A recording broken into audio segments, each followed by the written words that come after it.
Big day in Washington Commanders land. Adam Peters is absolutely cooking. It's the Burgundy Breakdown here to break down everything the Washington Commanders have done through the first 3 days of free agency. Let's talk about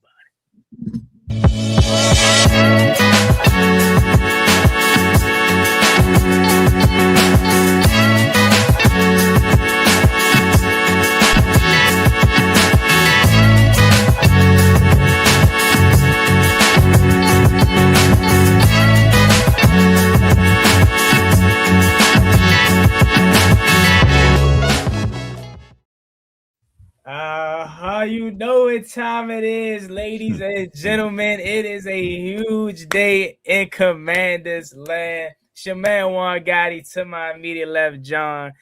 Up top left, he said he from Maryland today. Is my man Reed, and then Z.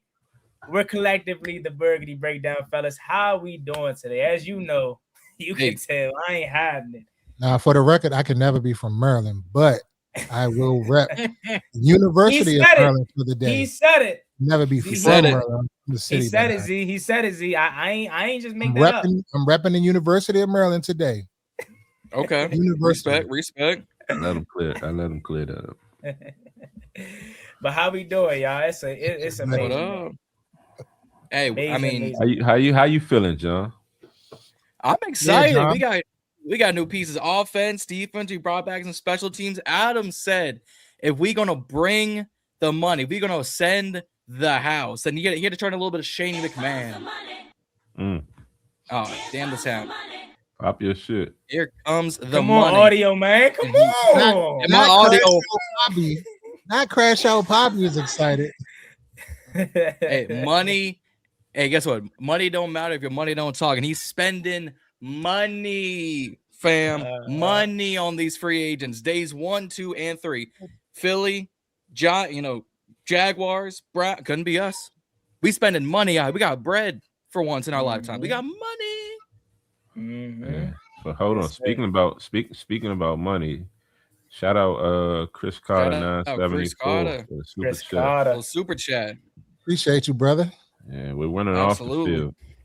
Man, this is Bruce Allen winning off the field. Is this a stretch to say this is the greatest offseason I've done seen in my life? Hold your horses, Juan. It's not that. It's not yet. That Dion and all them year was way more exciting. I know it didn't work out, but the excitement. If we're talking on paper, though, that year, X's and O's. That year that we had a 7th pick though too, like you know what I'm saying. That's that you got to add that in there too. We had that, hey, let me look it up. We had either way. AB cooking. Come on, man. He started out getting out the gates. He was getting smoked out the gates. But I mean, like it is good to hear that he was in the mix, but to keep hearing that we fell short with these, top targets, it was just getting old. And it was like, damn, like, what the hell are we doing? Like, what is it? Like, is it a narrative about us or what's not working out? And then, boom, we start, making moves. He started cooking. So, I mean, as it says on screen, we have the three top targets. We were already in the mix for each one of them. We had the top offer for Alec Pierce. He said, I'm staying home, becoming the number one after Mike Pittman got traded to Pittsburgh. Hendrickson got signed today after having a 7-team scramble for him. Baltimore came out the victor. And then we had Linderbaum. We were heavily interested. We made an offer. He took $27 million per year in the city with 60 guaranteed. So, we had names on all of our boards that we wanted, and money was high for these three. Mm-hmm. Yeah, money was high, but definitely was. I can't say I'm all that mad we missed out on them though. Like for the money they got, we took each of those contracts and spread it between 3 different people. If we're gonna be completely honest, like Pierce was 4 for $116. Well, you cut that into 4, so that's half of our free agent list right there. Hendrickson 4 for 112. Linderbaum 3 for 81. That's one of our free agent contracts. We'll talk about him in a second, but as much as it's not the big sexy names, the big top targets, I'm not completely mad we missed out on these three. Yeah, I would say if the only one that I would say where I would be mad that we missed out on was Lindenbaum, but not at that price. Yep. I went in. Trey was basically kind of like the number one, free agent I wanted us to sign and thought we still was going to do it. And to hear that we was in the mix, but it came down to, like they said, when Baltimore situation kind of shifted and he chose to go there. But he was allegedly on the way here. And yeah, the Pierce thing, like, first day, you trying to swing and get the best free agent out there, and we missed it. So it was just like, I'm not going to worry too much about it. I am still questioning, all right, what the hell we doing, in the wide receiver room, because we end up missing out on Dobbs, who we were supposedly allegedly in the mix on as well. So the jury's still out, but I like I've been saying, Aiyuk is a lock. And at first, all day I've been saying Reek and Aiyuk, but I think more recently, realistically, it would be Reek and Diami. Well, Reek went to Philadelphia, my friend. I mean, not Reek. I'm talking about Reek Hill. Reek Hill. Oh, not Reek. I'm talking wide receiver. Tyreek. Oh, I'll take Aiyuk over Tyreek. I'm talking about both. Why was that? Why'd you have that visceral reaction when he said something about Aiyuk, John? But talk about it. Both. He's going over. Aiyuk is a lock, John. I know it's a lock, and I'm just like, I want the keys to get out. I don't want Aiyuk here. Why you don't want Aiyuk? I don't care that he's Jaden's boy. I don't really care for all that. Look, he has spent damn near 2 years injured. Don't want to be in San Fran. Don't want to play for San Fran. Don't want to talk to his teammates. Don't want to talk to his ownership. Had to forfeit millions of dollars to leave the place and speed doing 105 past Levi Stadium. Maybe he is the reason why they keep getting injured with that damn electrical plant right next to the stadium. You never know. I think there are better fish to fry than someone who hasn't played with Jaden, mind you, in 4 or 5 years, give or take. List the better fish. I'm about to say what? It would have been. You want snapper? I'll take tilapia and salmon while you're at it. Tilapia is not a real fish. But again, go ahead, keep it moving. Come on, John. Come on, John. Make your point. We want to hear your point, John. All of you, we're riding your coattails.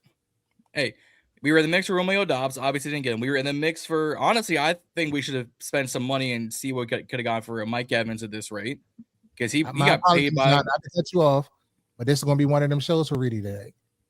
You said there are bigger fish to fry. So what are the bigger fish?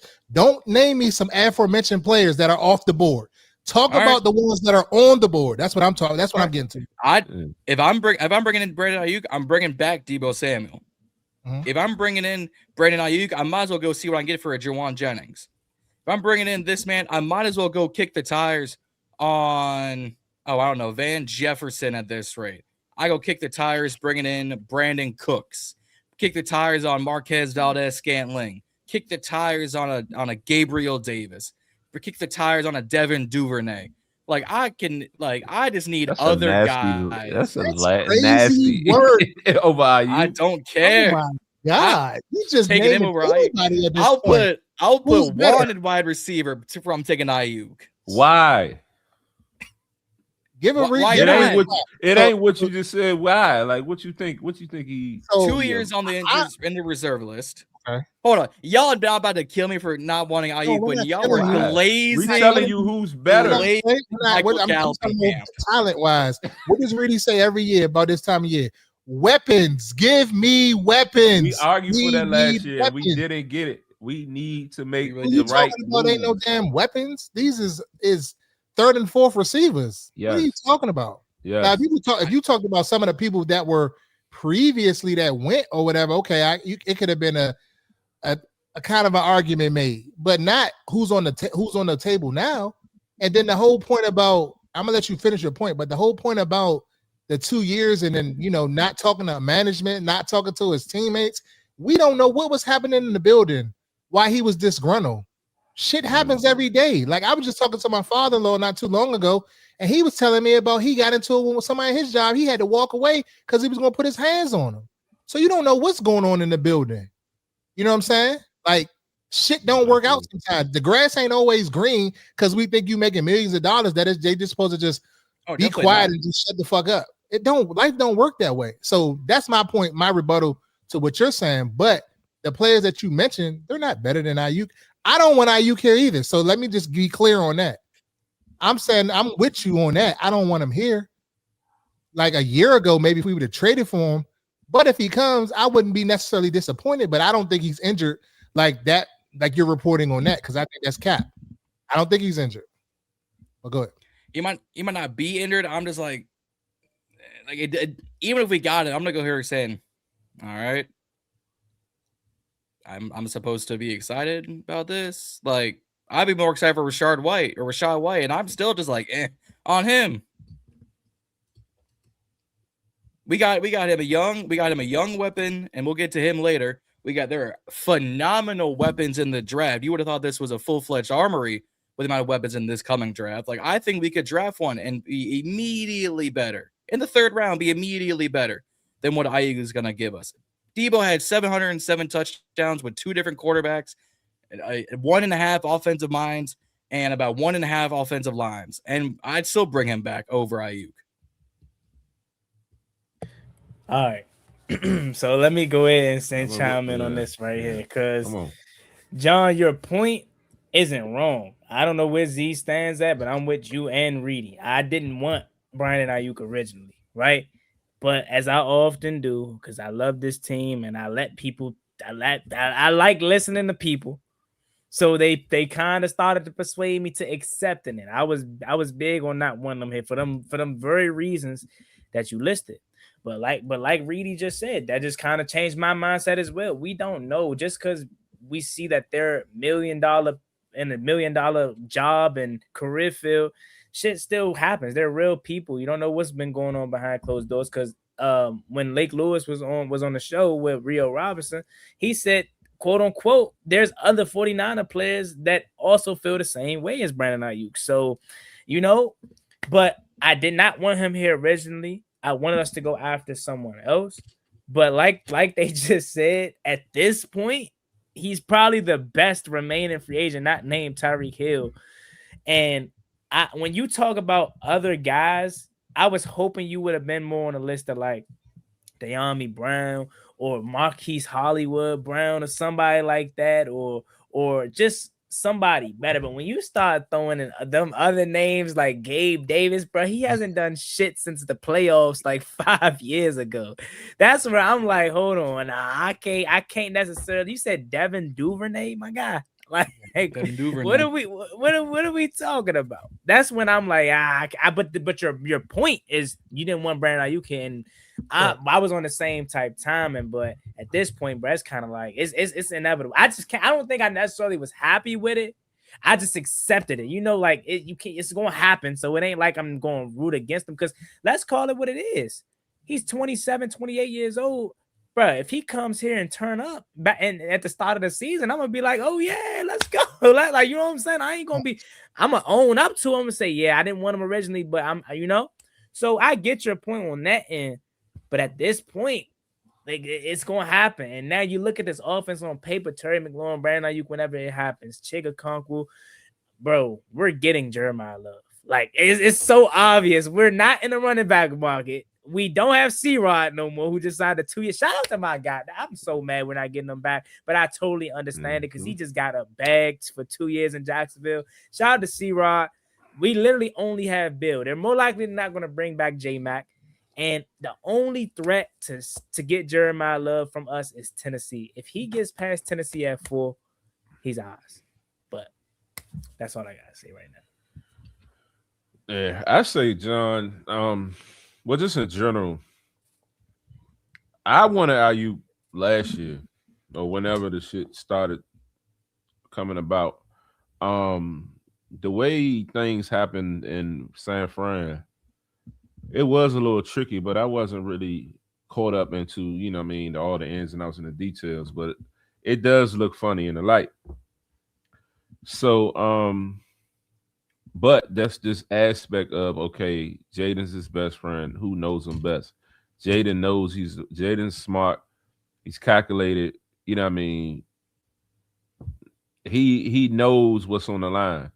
And if you vouching for your man and he janky, then you know what I mean, you playing with five. So I trust that Jaden ain't putting us in harm's way in a sense, because he also coming up in year 3. Like, you know what I mean? Candy made a little emphasis the other night. Like, it's year 3. Everybody is being evaluated, and she said it like 4 or 5 times. So we know what she's saying. So at the end of the day, like, I trust it. I'm gonna trust it. And to be able to, get him on a prove it type deal for the low, like we're hearing. I mean, it's numbers, is rumors. Nobody knows for sure, but you hearing numbers like $8 million, 1 year, $8 million prove it deal. Like, man, fuck that. Sign me up. Because it's like, who else is better? I mean, you can argue Tyreek Hill. And who else? Now, like I said, Aiyuk and Diami. I mean, Iverson. I want to, Aiyuk and Mike Evans.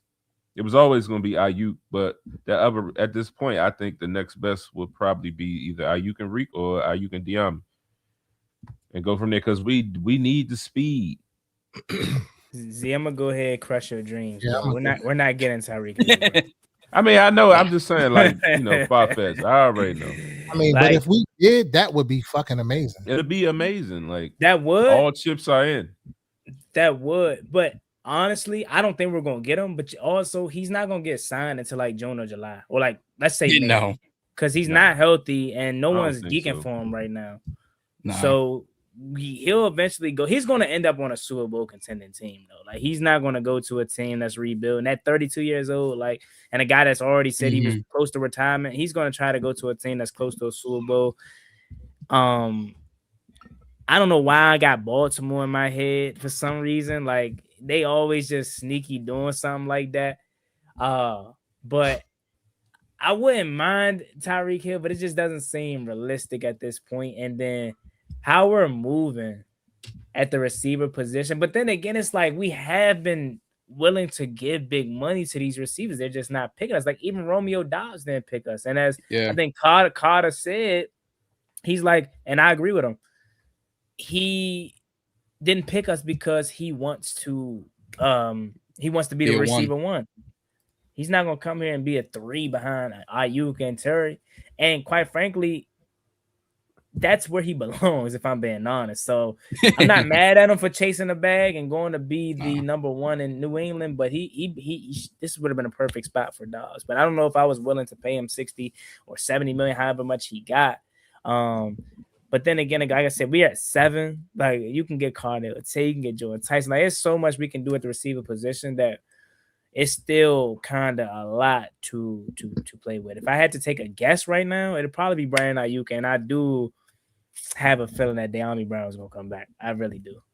Yeah, I hate to bust your bubble, Juan, but that ain't happening. I don't want nothing to do with. You keep saying it ain't happening. Playoff, De'Ami, whatever y'all want to call it. I do not want nothing with him. I say we should go get and bring him back home. It seems like it's the theme of today. It's the theme of the day. Who are you talking about? Go get another Merlin guy. Go get another Merlin guy. Don't do that to me. Go ahead and bring him on home. I mean, Stephon Diggs and Aiyuk and Terry would be crazy. Yeah, don't do that to me. Go get him. We on the Merlin theme today, Z. We don't want to hear all that. We on the Merlin theme today. Go get Diggs. Go get them Turks. Go bring them Turks home. Trying to be on baller alert. How am I trying to be on baller alert? I'm saying fucking with Diggs. I'm just saying he gonna have those type media sites talking about. It's fine. It's fine. He's in the stage of his career. That's perfect. It's perfect. Don't do Terry, that. Aiyuk. You know what I'm saying? Chig, and you go get Jeremiah Love. We cooking with last year I was with it. I don't know about this year. It's just the drama. I thought he matured, bro.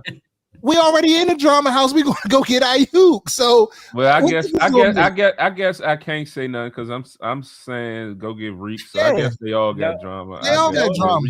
Respect. I reel back. Respect. Don't do it to me, Reedy. Don't get me to just believe saying, it. But if you talk about the best of the, if you talking about the better of the three, I would say Diggs will be. Diggs is better than Diami. I mean, you saying over Diami? Oh yeah, yes, for sure. Yeah. Leaps and bounds. If I'm going to get anybody to be Diggs, yeah, I'm with you. Don't get me to believing because that's what I did. You know, I'm dispelling any comments, any myths about going to get somebody in the first round as far as a receiver goes.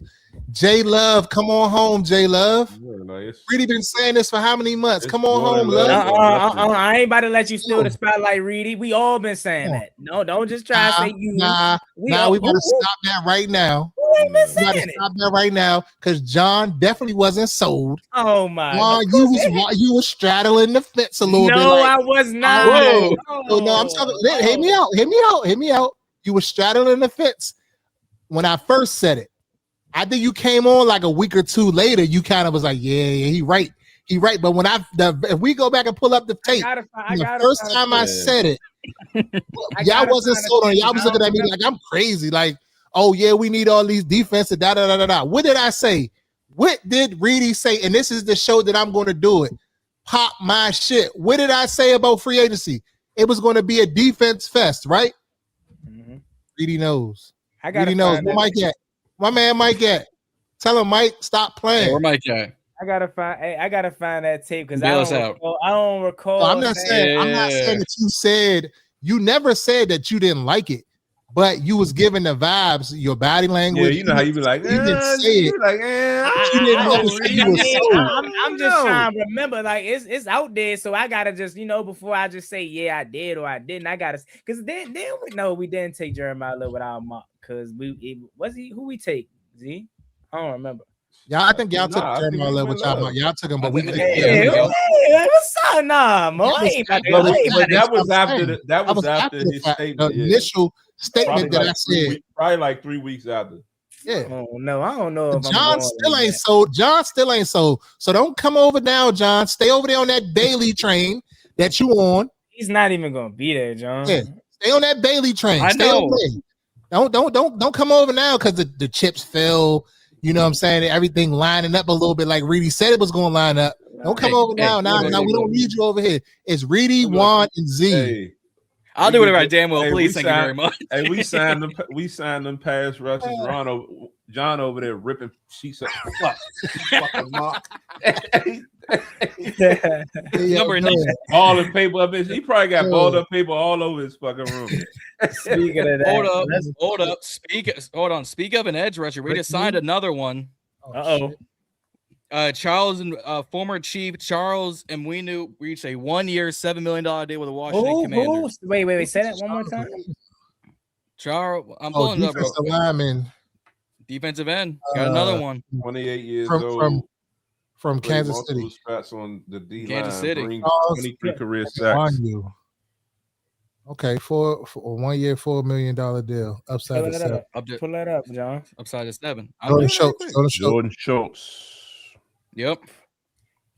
Dang, Jordan Schultz. He'd be Adam Peters. I mean, he'd be Adam Schefter, Ian Rappaport, and I'll be reported. Yeah, Schultz. Yeah.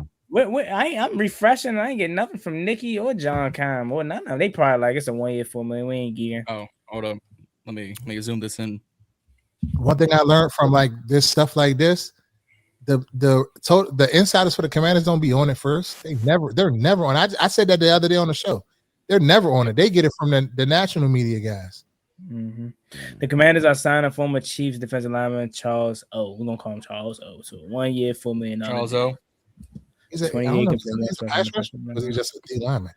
It says he can do a lot. They play multiple spots on the line. Well, so it looks like Dorrance is out the door. You think so? They keep him. Ooh, this is his final. That's a good question. This is his final year of his deal. Maybe that knee ain't. I don't know if Dorrance is a fit for that defense. I don't think he's fast enough. But I mean, He's solid, but I don't. Now that you said that, that's Yeah, a good I point. just been thinking like I don't know if Because he's fast enough. He keeps talking about quick defense. our two pass rushers are speedy now. If you want to think about it, with Adafe Oweh, I wouldn't say they're like crazy speedy, but they're more. At least Calebon is. He's more known for his speed. Then you think about Tim. You think about Tim Settle, who we just brought in. Come on, we got the Penguin back. You know, he was also more known for his quickness as a defensive lineman. So that's a good point. He is on the final year of his deal. I don't know if I don't know how that knee is recovering, if he'll be ready by week 1. That's an interesting take. That's an interesting take. Now that we're on guys that we're signing, might as well bring up everybody, John. Yeah. Re-signees, signings, all that. Damn, your graphics is like that. Hold on. We've been chastising John all night. Let's go ahead and give him some props for these graphics at least. You know what I'm saying? Appreciate you. You know, you got to do your own sound effects. My bad, Kyber, but I just had to hold him to the fire on that one. My bad. This is nice. This is everybody. And it's a $4 million deal. Yeah, it's $4 million up to 7. Up to 7. That's not bad at all. And he's 28. So obviously no Eddie Goldman coming back, no show and Dave coming back, no Carl Davis. We're free from the Carl Davis trap, man. But okay, free agents re-signed. Obviously Tressway he should just have a lifetime until he don't want to kick anymore. He should just be here every single year. He'll end up. Is that it? Nah, he ain't. Nah, because he got Jay number. Never mind. Jay ain't got his number. I was gonna say this may sound crazy, but I feel like he deserved to go into the Ring of Fame. I'm gonna just go ahead and say it. Well, Tressway? Yes, he stabilized our punting situation since like 2014, maybe 14, like 15 area. Yes, I'm gonna just go. I don't know if they put punters in that, but like he deserves some recognition when he retires. Obviously we brought back Nick Allegretti. Of course, that's the interesting one. That's my guy. Of course, everybody knows. He said Allegretti the first time. He said it right the first time. He's Allegretti all for 2 years. For real? Damn, I didn't know I was butchering it like that. Definitely Allegretti. Yeah, y'all had me looking wild. Y'all ain't say Juan. You supposed to say it like, all right. But this is an interesting one because obviously we know with them being interested in Tyler Linderbaum goes to show you that they don't want to start Nick at center, but he's more so if they can't find somebody. Yeah, so we got him. We brought back Andrew Wiley, of course, who single-handedly turned his career around here in Washington after the horrible start it was with Eric Bieniemy. He has found himself at home here, signing a 2-year extension. Treylon Burks, who I just thought about recently, 20 minutes ago when I was recording that video with no sound, he's teaming back up with Chiggy. So that's very interesting. He kind of is the wild card of this because we talk about us needing receivers as we still do, but if this man pans out, bro, he's only 25. Number 4. I said bring him back. Number 4. Yeah, 4 right now. But if he blossoms into he will be the number 4. To your point, he would be the number 4 if we go out and bring it. Hypothetically speaking, if say we got Cheeto, we got Aiyuk and Cheeto or Aiyuk and Diggs, he would be the number 4 receiver. He's falling in 4, Luke at the 5, Jalen at the 6. Yeah, Jalen Lane's a specialist. I don't count him as a receiver. He's a 6th receiver. Okay. Yeah, I'm just thinking more trajectory and futuristic wise. Like, yeah, right now he'll be 4, but like if they can unlock him, man, he's a former first round pick. Right? You can still unlock a number 4 and him contribute a lot. Nah, for sure. I'm just saying from the simple point of what we can look like in a year or 2 from now. Say we brought in Aiyuk, right? He's 27, 28. Right, you got now your 3 receivers is Terry, Treylon. I'm thinking about next year if he resigns. Yeah, you know. But then let's just not to cut you off, but to the point, like what am I talking about? A cheetah may be a 2-year deal, but if we sign Diggs, that's a 1-year deal. That's just like bringing Sure. back Debo. If we brought back Debo, that would be a 1 year deal. Mhm. It wouldn't be nothing crazy. Like I understand what you're saying about Burks, like the longevity that he has because he's still young. He's trending that way, but I think for going into this season, he would be great as a number 4, and I think he could flourish that way. No, for sure. I definitely agree. Obviously, bring back Marcus Mariota. I said on a comment earlier when it was live on the Commanders channel, I said as long as 8 want to come back, bring him back. He's the perfect backup. He's the perfect fit for just this team, and as long as he wants to continue to play, continue to bring him back. The big one is Lermy Tunsil, 2-year, $60 million deal. Let me just say this about Lermy. This man lives a rapper lifestyle. I don't know if y'all follow him on Instagram or not, but this man lives like a rapper, bro. Throwing the money in the club and all that, all the chains. He's like that, bro. He's very much Trent Williams in terms of that. And not to glaze him, but man, that young, not young because he's old, but older. But that dude, for a big dude, he could dress, man. I can't even fake. He definitely got some swag to him. That was a must though. We already knew it, and the props to AP for getting that done early and not having it drag along like last year. And I really think as damaging as last year was from the Terry situation to the 5-12 record, it was kind of needed because I don't ever see us make them same mistakes again.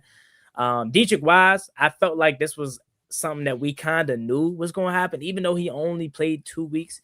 He was never really able to show what he was capable of. But I feel like that week 1 game versus the Giants was enough to see like he absolutely can be something.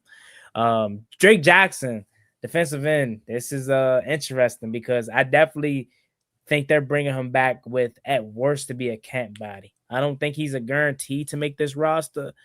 But they're going to give him a fair shot, given the fact that they invested into him last year, and he kind of showed some signs of being healthy finally.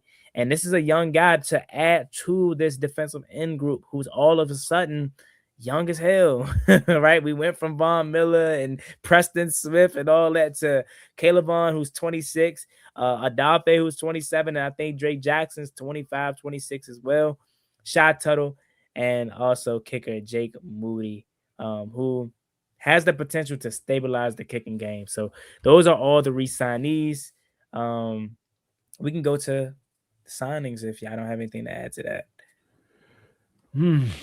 Tunsil got wide receiver, or I swear, bro. He does. He does.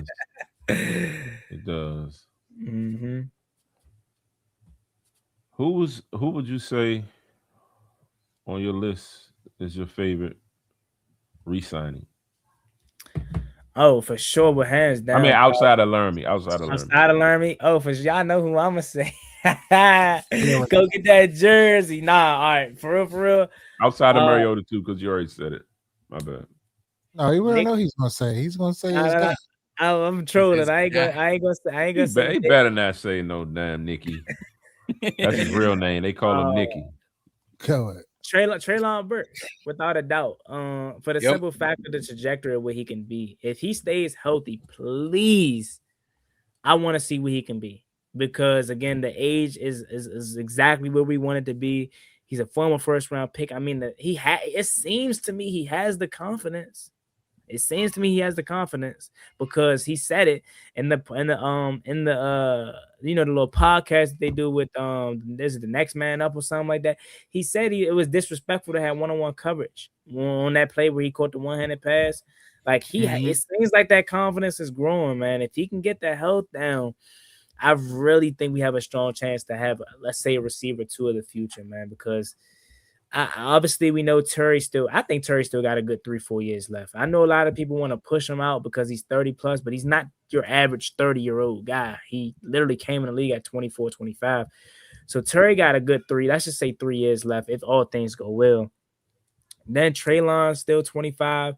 And then maybe let's say we draft somebody use that 7 and then we draft somebody if it ain't Love, right? Like there's so much you can do. But it would definitely be Treylon Burks for me. Yeah, I would say Wise for what I said the other day, just to kind of see if he can come back and give some presence. Like I felt like he was trending in the right direction as far as like production. last year, but he ended up getting hurt. So to kind of see him rebound from that injury, come back, hopefully it works out for him. And I saw I seen the other day it was only like it was under $2 million. I'm like, damn, that's crazy. Like I had never. What is the vet minimum now? Like, it gotta be. I thought it was like $1.5 million. The very very vet minimum is like 125, or 1.25 Okay, so to 1.5. he got just above that. Damn. Yeah. That's interesting.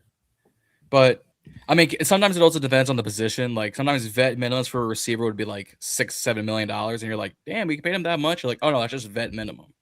I wonder what he made last year. It's a good question. I'm gonna look that up. But yeah, you got anybody on that list, Reedy? I would say that. Yeah, I want to say Laramie, but I think. Yeah, I don't have nobody. I mean, Burks probably would be the one, but I was trying to use somebody that somebody didn't use. But I would say it would be Burks because of the upside. I thought, the 1 year deal, that was a good enough to prove it again, prove it in a full season. Let's see what you can do with a healthy Jaden Daniels, with a healthy, offensive line, what you can do with, other playmakers around you in a lesser role where it's not all on you.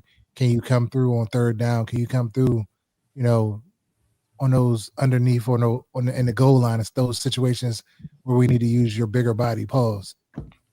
So yeah, I would say him, and then probably Moody. But I do want to see some competition as it relates to the kicking game. And so we need to bring in at least 2 other kickers, or maybe look at the drafting a kicker. Like finally, Trey smacking.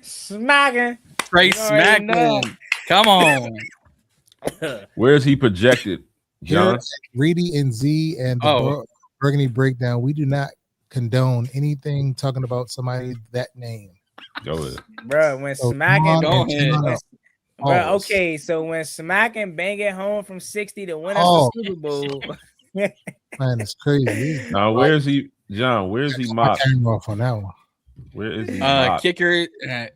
He's probably the best kicker in the draft. I don't see most mocks taking a kicker in this round. So if we got lucky, we could go get him at 224 if we tried. If not, we could probably get him in like as soon as the draft ends. Send in the contract. You probably so you think they'll go the whole draft with no kickers and trying to undrafted free agent off the rip? It's going to be smacking off the rip. Yeah, I think it was Trey Smack. Y'all keep talking about it's smacking. Trey Smack, but I don't care. I don't care. It's smack. Damn, that lessened the aura. Damn, I thought it was smacking. Andrew Cowpitz was franchised. By the Falcons. Was franchise tagged. So they're likely gonna get him a new deal or play him on a franchise. Yep. Trey Smack, that's trash. That just I don't even like that. I don't even want him no more. I thought his last name was Smacking. Trey Smack, that don't even hit the same. That's ass. Wow. Hey yo. My man said Trey Smack don't even hit the same. Wow. Come on, y'all. Come on. Hey, you reaching when you reaching when Reedy don't say nothing. Nah, I'm appalled. Damn. Reedy, I thought you was on. No, it must be because you from Maryland.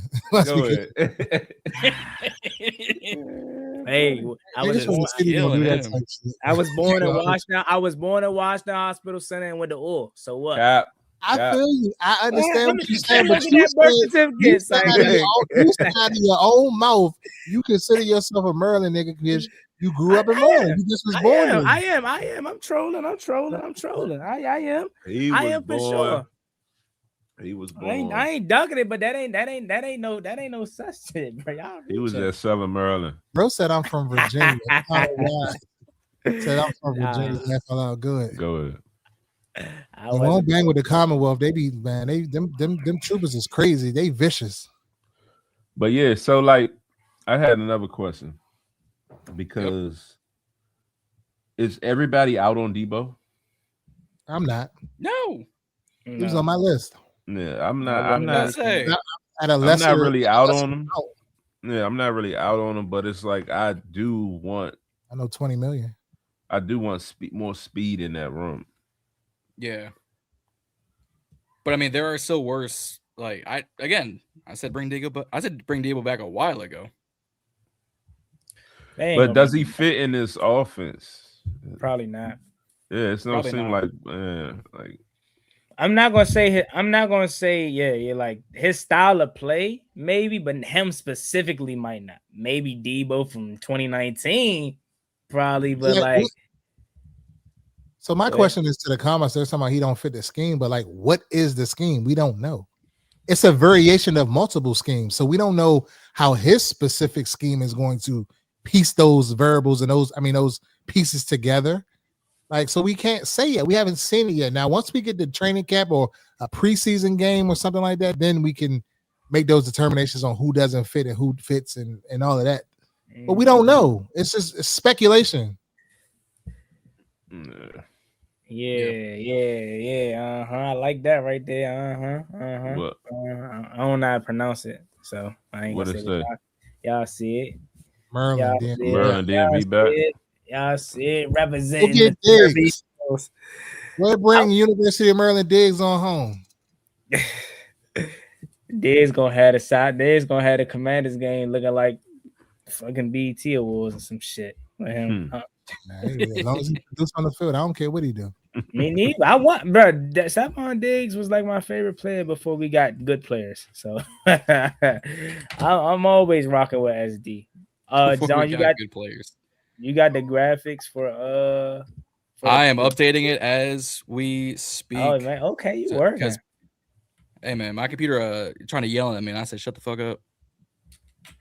So let's see, get my shit together. Don't talk to that Joan like that, bro. That Joan gonna cut off on you, and you're gonna be sick. I mean, I'm sorry that hasn't killed itself by now, but 5 years working, 5 years strong. So I'm getting the graphics pulled up. Okay. So for those who keep saying we signed Charles and win it, I'm working on it. All right. AZ, why Bam on a random Tuesday decided to drop 83 though? 83. And Kobe my favorite player of all time, so I'm fake throwing all about it because he done got 40 free throws, so I don't even count it for real. Kobe John was straight buckets. 40 free throws is insane. Yeah, I'm like I'm mad because it makes it sound like it makes it sound like I'm hating on Bam because Bam is my man, but like it was fluke, bruh. Like 40-some free throws. How could anything happens in reality? And then them dudes missing free throws and a lot, pass him the ball and just keep feeding the ball so you can keep scoring. Like it's just like Kobe went and got his 81 points. Bam was given a lot of those points. Yeah. Is it Aiyuk or Juwan Jennings next? It wouldn't surprise me if it was both. I'm not really on Juwan Jennings. I mean, I don't know. I mean, I want speed. They saying that would we be mad if AP jumped up to get love? I don't think you have to. I said that. What I say? What we say last week, Reedy? When I was like, it might have been a couple weeks ago, but I was saying something along the lines like, if we don't get love at 7, I will really like be upset. But like I will be able to live with it, but I'll be upset for the moment. It'll take a while to get over it. But like shit, if we needed to trade up and go get him, I would consider it, especially based on how free agency went. And with us being active and aggressive. Yeah, I mean I don't see it happening, but I wouldn't. Man. I wouldn't trade up for the simple fact we already don't have a second round. I really want that. I really want him too. Like I said it. I really want him, but I don't think it's worth putting us in. We kind of seem like what we had to do this year to kind of get ourselves out of the fucking hell. You know what I'm saying? Like, so now we're kind of okay. We're feeling good about it. We're trending in the right direction or whatever. We cannot go back and do that again. We got to like use the draft as the tool it is and try to get multiple pick. So if anything, use this love tool. If he don't fucking fall to us, then use it as a way to get back and get somebody else. Like I'm with that too. Like I really want them, but if they traded back to 12, 13 and got another pick where we could turn another top 100 pick in, I'm with that too. But I do really want Love. But you know, you can sell me on somebody else, but it also depends on what's this other running back they bring in here. They're gonna bring back J-Mac. I don't want. We don't get Love. We got to get J-Mac back. I don't want J-Mac back. If the Saints decide to move away from Kamara, I would pick up Kamara. That's like a contingency plan if the Jeremiah Love shit don't work out. Because all of these people that's left, who's left that they're talking about? What's the dude from the Bucks that everybody wants? Rashad White. I'm not sold on him, but hey, I don't know. That's interesting. I didn't even entertain the thought of Alvin Kamara because I thought he probably in that Tyreek Hill range where he's not geeking to be signed right now. He's just gonna weigh his options and sign. So that's an interesting one. Maybe he waits till after the draft because Kamara's not even released. He's still on the team. Well, yeah, technically they're not. Oh yeah, all I saw was his interest. But we have to trade for him, right? We'd have to trade for him. If we had to go out get him right now, it'd be for a trade. Unless they're gonna cut him. Yeah, I haven't heard anything. Okay, I see something. I don't know how true this might be, but I'm looking at something from earlier. It says, as of right now, the Titans are picking Bain or Bailey. I see that. I've been saying that a lot too. Is still a gigantic need, and there haven't been rumblings about Pollard getting cut. And I keep thinking who is that running back out there in this Pollard? It's Tony Pollard and Spears. And Spears, yeah. So that would give Robert Saleh his Nick Bosa. But they not his guys, so you never know. No. And that's the thing too. They still are trying because they got Jeffrey Simmons, they got John Franklin Myers that boosted that inside. Jermaine Johnson. So that's the only hope. Literally, that's the only team in the way of us getting Jeremiah Love. Literally, it's Tennessee. It's setting up for him to fall right into our laps. And but to answer your point, no, I'm not geeking that hard to trade up for him. Okay, Tennessee take him at full. Now it's Sonny Styles, it's Caleb Downs, or it's a receiver. I want Jeremiah Love just like everybody else, but we sit in too good of a spot to not, get a blue chip player. Yeah, to get because we're gonna walk away with a blue chip player. At least we assume a blue chip player regardless. You know what I mean? It's already pressure enough that we're drafting a running back at 7, and a lot of people still make that a big deal. If we trade up for him and he doesn't pan out, that's going to make. I can't see us trading up for him. Yeah, I don't see him. I like him that much that I would entertain it, but we already taking a running back at 7, so that's already kind of like a push anyway. And I think to Juan's point, you drafting up to take a running back is just still don't pan out. That's and you giving away more assets because the trade up is going to cost you. Damn, my man Charles O, he 28, but he got a great bid. Damn. Damn, he on that Draymond Green time. Good. Nah, Draymond been having a great bid since he was 27, bro. But I would also say is we're kind of in a good position because I know a lot of the fan base doesn't want Cardinal Tate anymore. Which is crazy.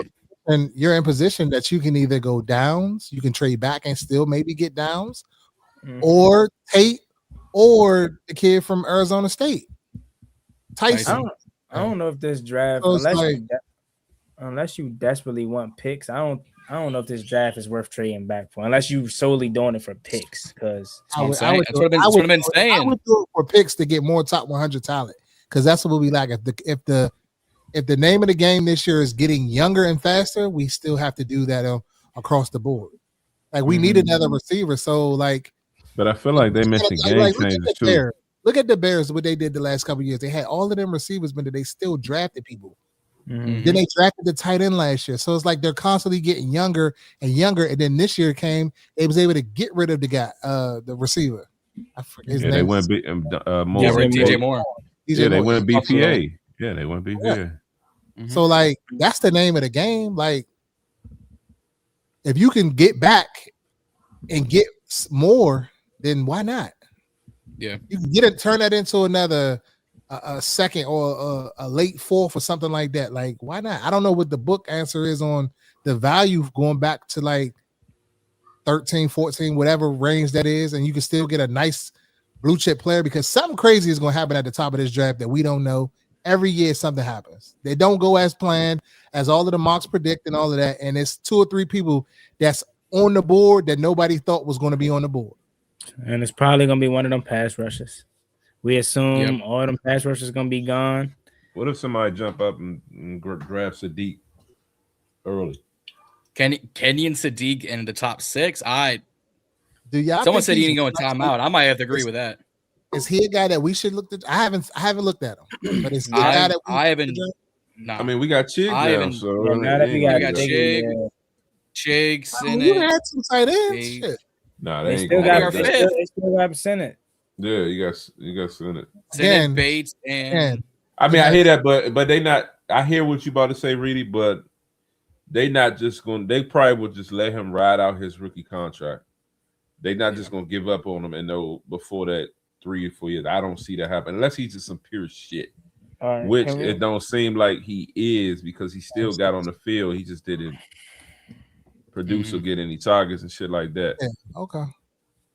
Yeah. no, if someone takes Sadiq in the top 10, I'm shutting down the stream. I don't think Sadiq is a first round talent, in my opinion. Damn. Athleticism, maybe, but I don't. Where he going? I like where Philly is in the mix. Honestly, I could see KC. I'm talking about like what, second round, third round?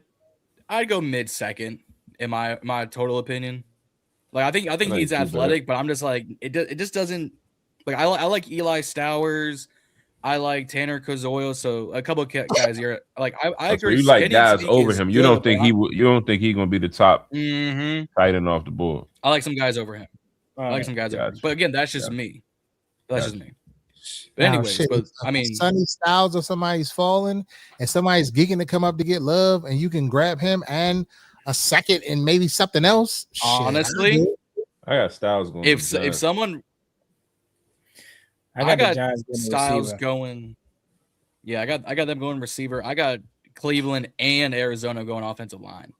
because I think that's only based off what we did in free agency thus far.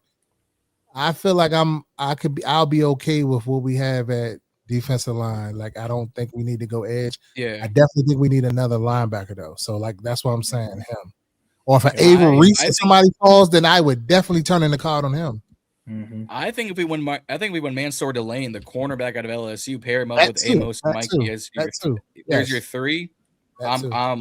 I'm over Love, it's perfect. John. Elaine, it depends on what the value John, is. I said John. Oh, okay. Over Love, Ooh. John.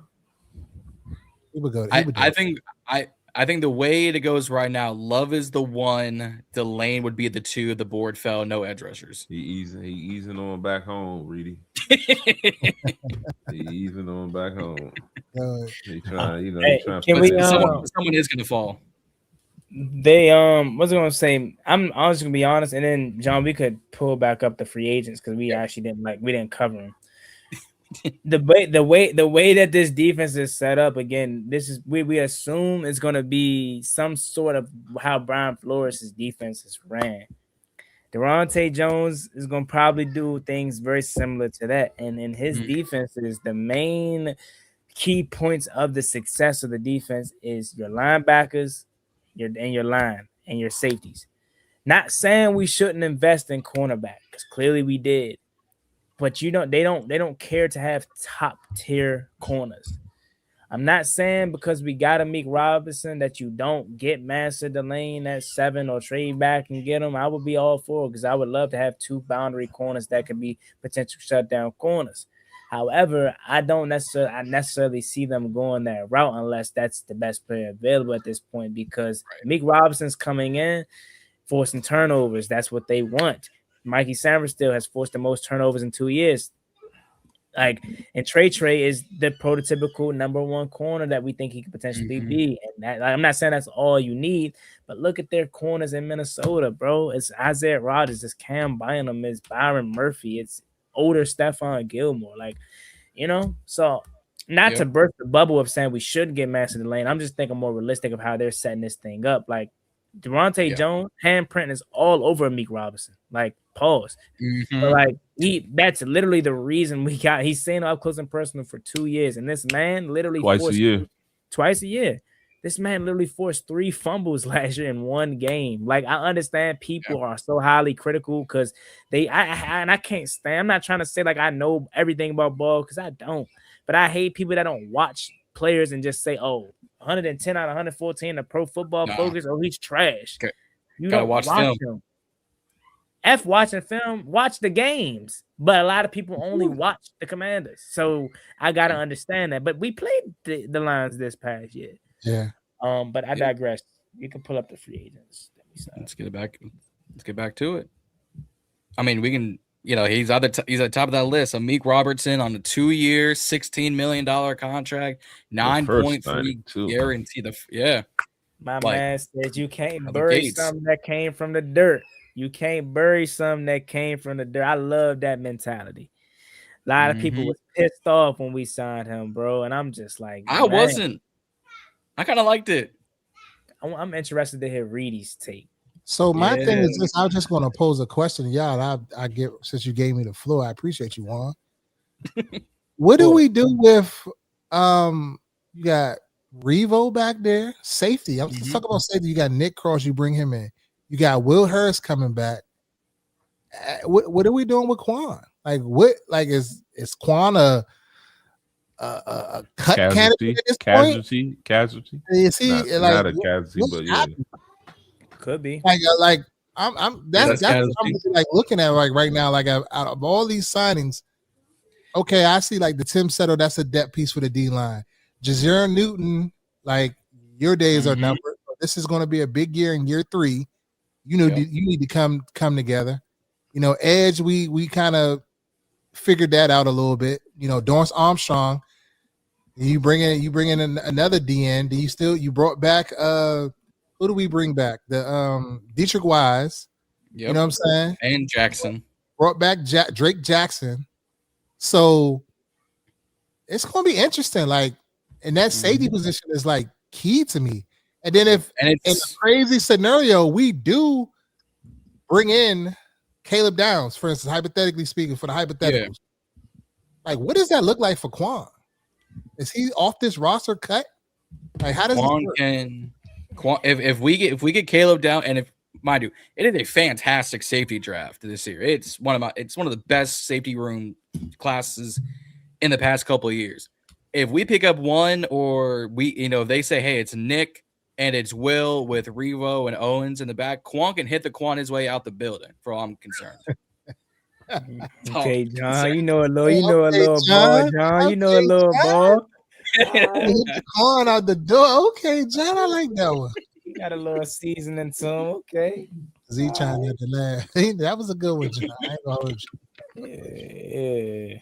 But it's casualty of war. It honestly, Quan literally is doing it. He's just going to be exactly what Z said, or exactly what everybody's saying. He's going to have to earn it in camp, and if he doesn't earn it in camp, he'll probably be gone at the end of the day.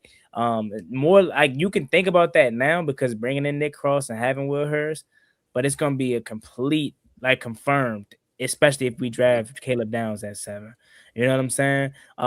Quan, he plays better injured, so I don't wish injury on anybody, but for some reason, when he had 2 separated shoulders, he was hooping. So I don't know what it is.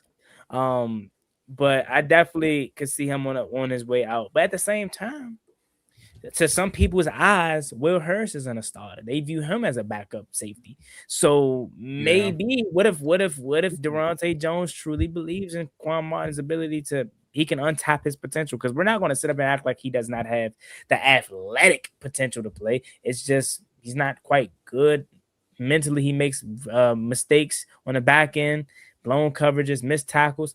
So maybe he gives him an opportunity. But this is, again, that's where camp comes into play. But I'm sure we'll have our answer when we go to camp and preseason. If he's in there in the third quarter, things like that, we'll have our answer. But camp should be very fun this year. But someone brought up a good point in the comments. When we drafted Quan, we only listed him as a DB. He played technical corner at Illinois. We drafted him to be more of a safety. Do we slot him back and as a 5 and test that out? Like, I saw something earlier. My bad, not to cut you off. I saw something earlier along that line saying that Durante Jones will likely want to get Quan back to his original spot, nickel. Yeah. And see what he can do there. So, I mean, that's on the table. They could, move him and just see where he fits.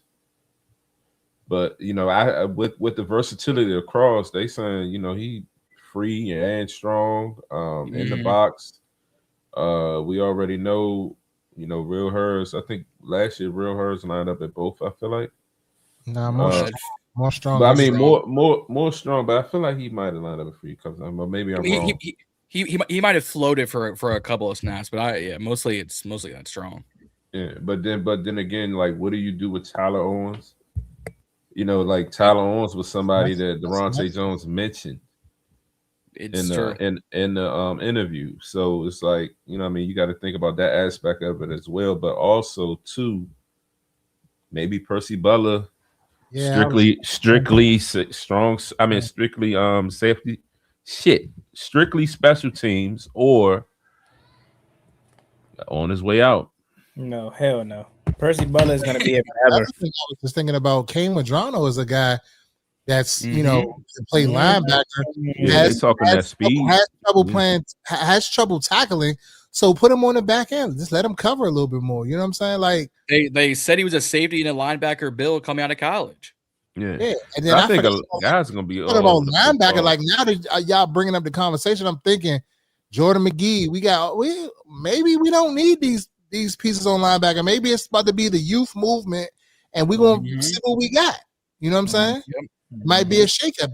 These guys may come in and ball. You know what I'm saying? We may not need to go draft a linebacker. We may not need to. You know what I'm saying? So we got options all across the board in the first part of the draft. If we stay and we take Love if he's there, or if we trade back, or whatever we do, we got options, because I feel like I'm starting to see this versatility come to the forefront. Yeah. Going back to Tyler Owens just real quick. Remember, and then Andrew said in the chat they called him the most athletic person outside of Tunsil on the team coming out of college. 6'2", he was projected to run a 4.3 40. This man is Tyler Owens. He's got speed.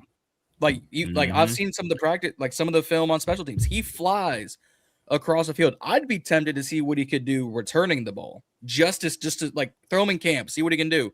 Because if he can do something, hey, you gotta start somewhere. Special teams, a lot of good players come off special teams now. Let me before we move on to Tim Settle, I just want to say Percy Butler is on a Jeremy Reeves trajectory. He is probably going to be here forever. Because he's special teams, like he is literally Revo Jr. But Tim Settle, 3-year, $24 million deal worth up to $25.5 million. I was super excited when I saw this. For the nostalgia purposes, I can't lie.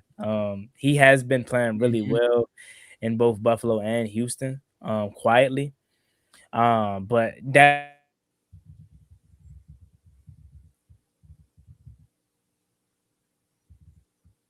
I'm always one. If you aren't trash, I'm always one to welcome you back with open arms.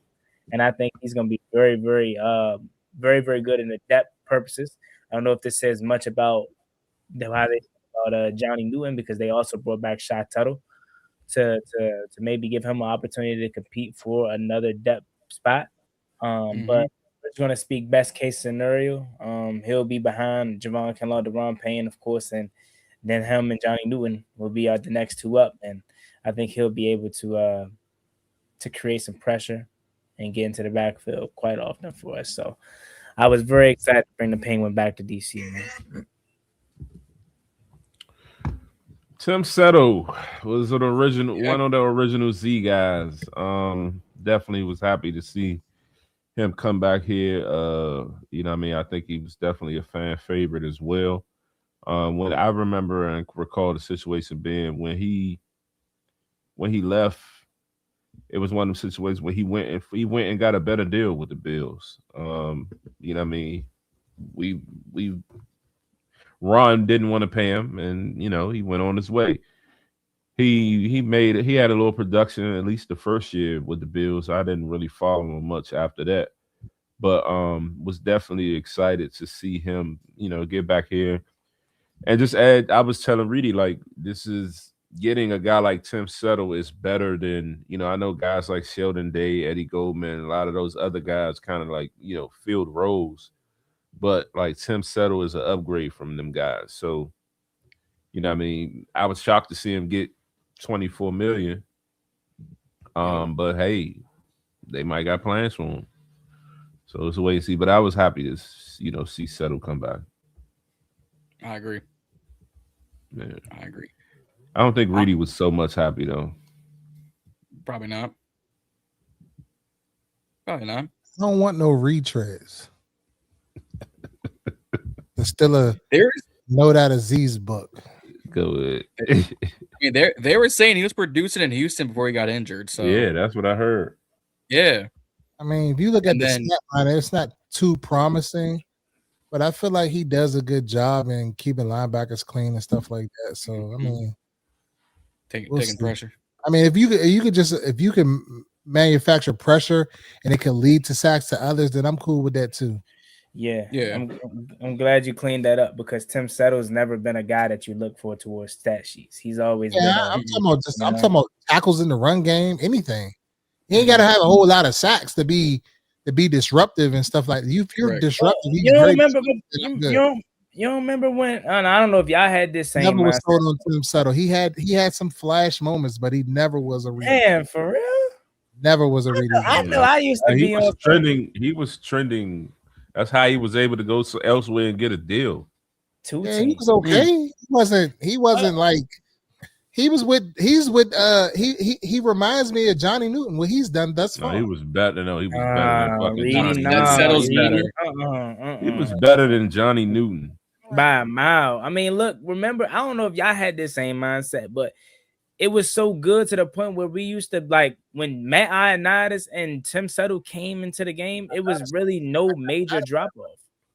Yeah, man. It was no major drop-off. And we literally, well, at least I kept cool, but he wasn't like, I mean, to me, he wasn't all that. Just to me. I could be wrong, though.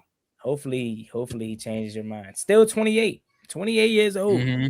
We'll so Caleb on Chaisson. Now they say they trying to make it seem like Reedy got something against him. They're killing you now. He just wasn't. He wasn't a Reedy guy. He definitely. He like, what we get him for? Am I consistency? I don't switch up. I'm consistent. If I say it, I said it. It is what it is. He wasn't a Reedy guy. You ain't about to sell me on him. We'll see. I'm open to it. From the bottom of my heart, you fucking lying. Come on, bro. Hey, bro. Right, so Clavon Chaisson. That's a good contract right there. We got a John guy. I wouldn't say I think it's the John guy in terms of the contract. 1 at 12 with 10 guaranteed. That is legitimately. That's as close to like a vet minimum for a free agent as you can get without being a vet minimum. That is a nothing kind of contract for someone who was connected to us the whole time. And I had Patriots fans saying, if y'all get him, y'all better use him better than us because he was producing for us. I don't care about the contract right now. I'm big on youth and trajectory. Mm-hmm. I'm thinking about the future. If this dude comes here and gets, let's say, 8.5, 9 sacks this year, Now you got to re-sign him, and now you got your bookend tackles for the next 4 years. Give him a similar contract that you gave Odafe Oweh, 4 years, 100 million. He's only 26, 25. One of them. Now you got now you got two young defensive ends that are going upwards. Chaisson didn't do shit in Jacksonville. Got to Las Vegas last year. Had 5 sacks, but the sacks in itself isn't the impressive part. It's the QB hits. It's the tackle for losses. Once he got to New England this year, I don't know what. Yeah, I don't know what Mike Vrabel and their defensive coordinators, is teaching those guys over there in New England. But he turned up 7.5 sacks in the regular season. Had 10, 18. Actually, I'm looking at it. I think it's 18 QB hits, 10 tackles for loss in the regular season, and then in the postseason, especially against the Chargers, he went ham. Had 2 sacks in that game versus the Chargers. Ended up having 3 sacks in the whole postseason run, and had 10 more QB hits and 4 more tackle for losses. When I talk about Adam Peters striking potential gold, this is what I mean. He doesn't pay guys for what they have done, but for what they could potentially turn into. That's why the Javon Kinlaw contract is what it is, because coming off of his time in the Jets, that was technically the best year of his career. So he's looking at, okay, you come here, you clearly on your way up. More even so for K'Lavon Chaisson, because that's 2 years in a row where he's actually have true production. So I love this 1-year deal, because if it doesn't work out, all right, cool, we tried it, boom, go on about your business. If it works out, you sign him to a 4-year deal, and he's what? Let me get the exact age. He's 20. Oh, it doesn't tell me. I'm just gonna say he's 26 years old. Like, this is the perfect situation that we could be in. We went from having Von Miller, Preston Smith, and all them guys to having potential 2 bookend young defensive tackles. Chaisson is 26. He will turn 27 in the end of July. Come on, man. I know Reedy sold on that one. Yeah, I like it. Now he be throwing me off, bro. Is he really this nonchalant in real life, bro? No, you get it. Someday Reedy is wishy-washy. I keep telling y'all he's wishy-washy.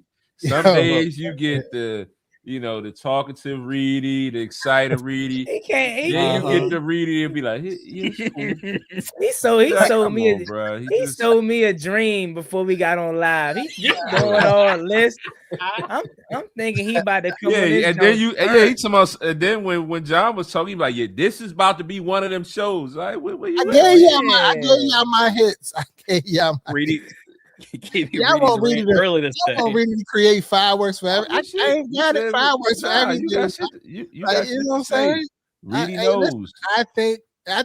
I'm cool with the free agent signings. Like I like everything. I don't have no issues. So for me, as far as Chaisson, I ain't really know a whole lot about him. Definitely heard his name quite a few times. Good deal. We'll figure it out. He's young. He's fast. And he can rush the quarterback. It was like a lot of times it didn't turn into sacks, but the pressures and the chase down. So I'm excited to see that we get young and we get fast. The objective, complete. Yeah, I think. Oh, good. But no, I was about to say, but I want to hear the Reedy that's going to talk about what he told niggas. Because the next 4 players on this list were all Reedy's wish list. Yeah, it was on my wish list. When it came out, when the first list didn't come out and didn't pan my way, I created my next list. Linebacker, Leo Chenal. So dog, absolute dog. Coverage and blitzing. I don't know what they're talking about standing up on the edge. Let him do what he does. Everything he did in Kansas City, let him do it. Nick Cross, the best available safety, versatile. You could put him anywhere. He could play the strong. He could play the free. Chig, I thought he was slightly better than Likely. If you look at the stats and you look at the burst that he has, Likely doesn't do what he does. Like, this nigga took, I seen the highlights earlier today. This nigga took outs to the crib 70 yards. 70 and 80 yards on a fucking out. Nasty. That's nasty. We haven't had this kind of explosion since Jordan Amik Reed. Robertson. I liked him in the NFC in the when we played Detroit the year. I kind of learned him that year. I thought he was I did like him. I didn't say he was trash. I talk to you every day from that day that we played Detroit in the playoffs, and I've never heard you mention Amik Robinson. Yeah, I never mentioned him, but I'm just saying I liked him from afar. What was that cap? Fuck out of here. You reaching. You looking for an argument. I ain't got one for you, Bob. You trying to run up the aisles. That's what you want to do. You want to be controversial with Reedy so the aisles can run up when he clip it up so they can be like, oh, yeah, Reedy on this shit. Smart marketing. I ain't taking the bait today. That's not cap. It's a cool signing, feisty. Like, he ain't the greatest in coverage or whatever, but I like his aggressiveness. Like, I'll take somebody being aggressive and try to get turnovers and stuff like that, and like a true like person that's trying to play hard versus a St. Jew or somebody that's and shit. He got paid, so I guess St. Groupie, 2-year, $10 million from the Packers. I guess we'll see. Chaisson, like I think that's a good signing. Like he's showing upside. Like it's a by committee thing, this year. Like Adolphe and who's the other one we brought in? The Chaisson. Yeah, I just think, and then we got Dorrance Armstrong. So it's a by committee thing. That's what that's going to be. Then you still got Frankie Louvu in the mix. You going to blitz Chenal.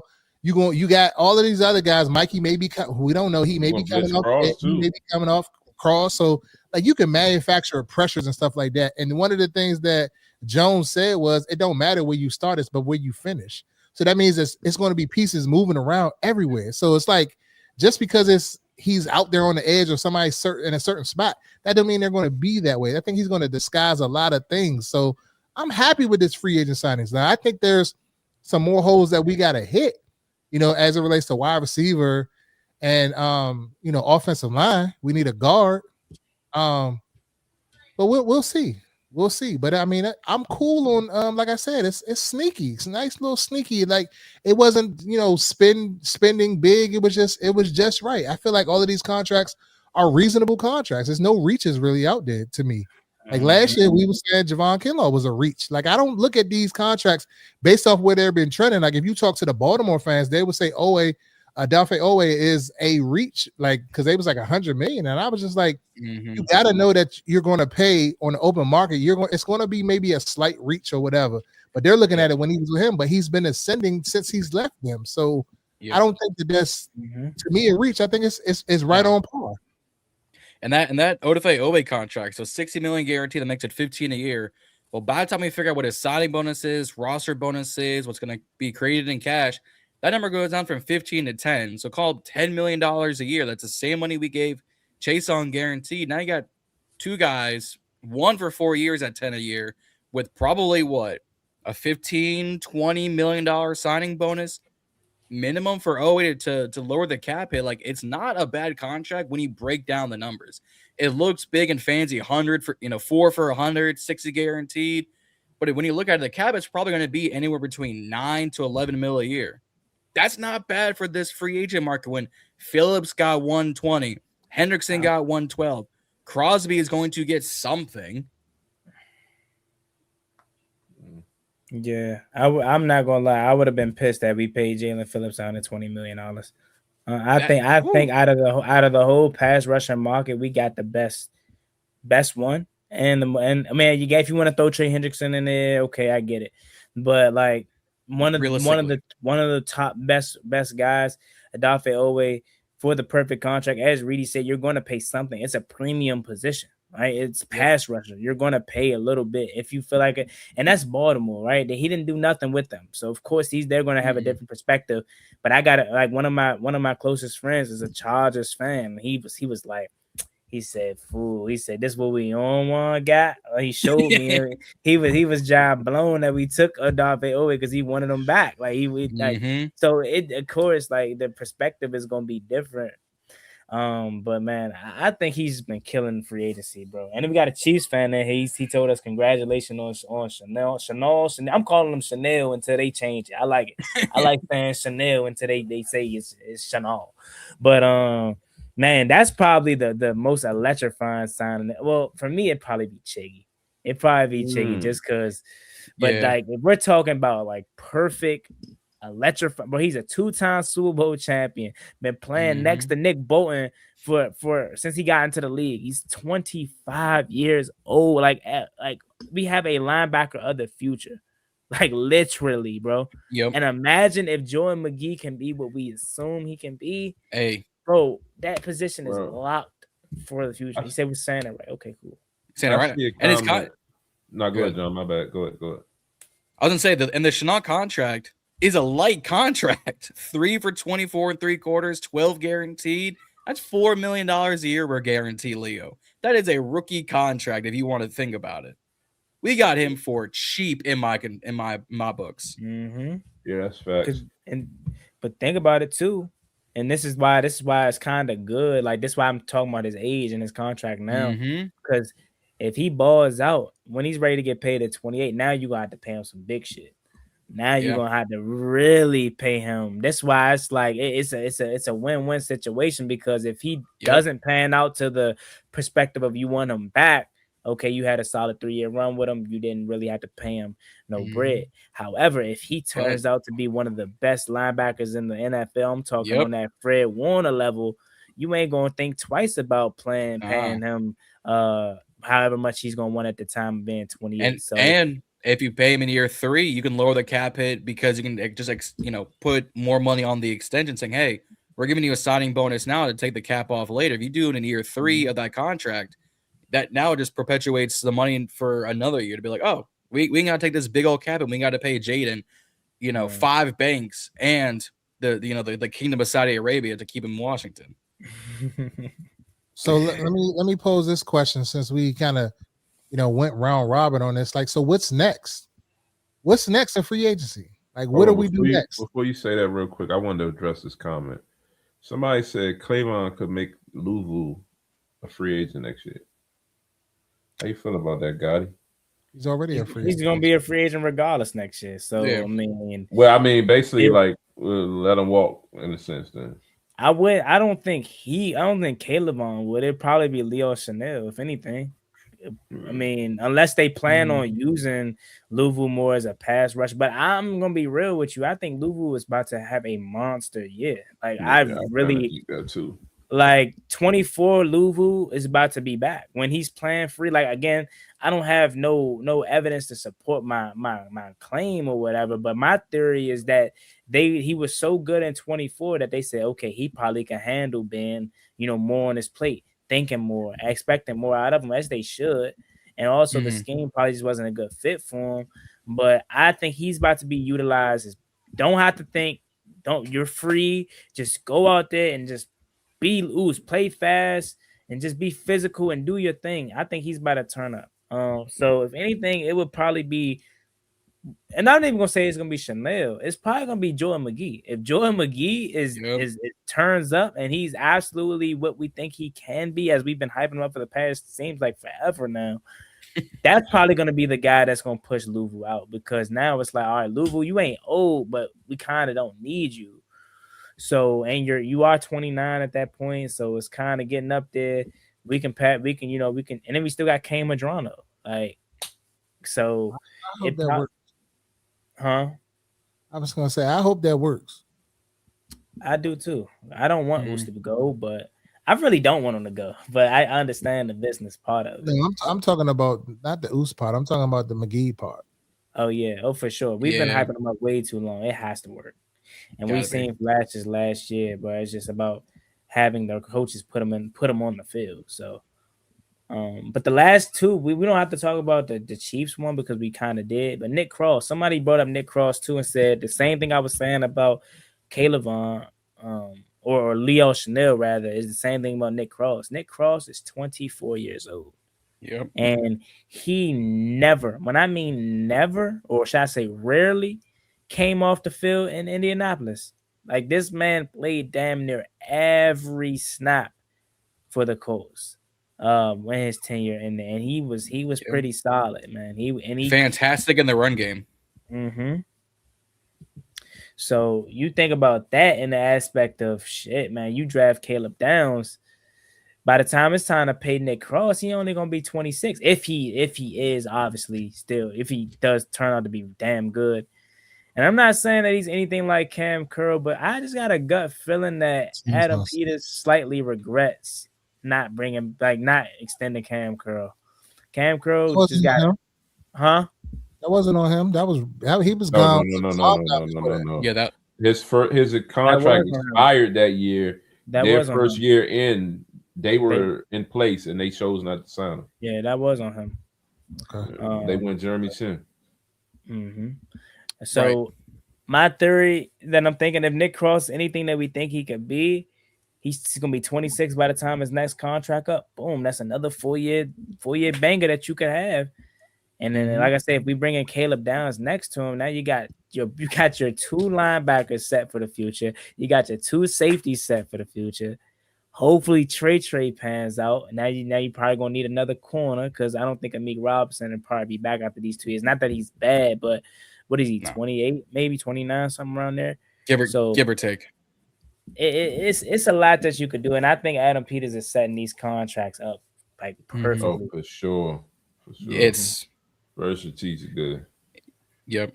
And then I mean, someone said it before, like Cross runs, coming out of the combine a 4.34 and is going to lay in a hit.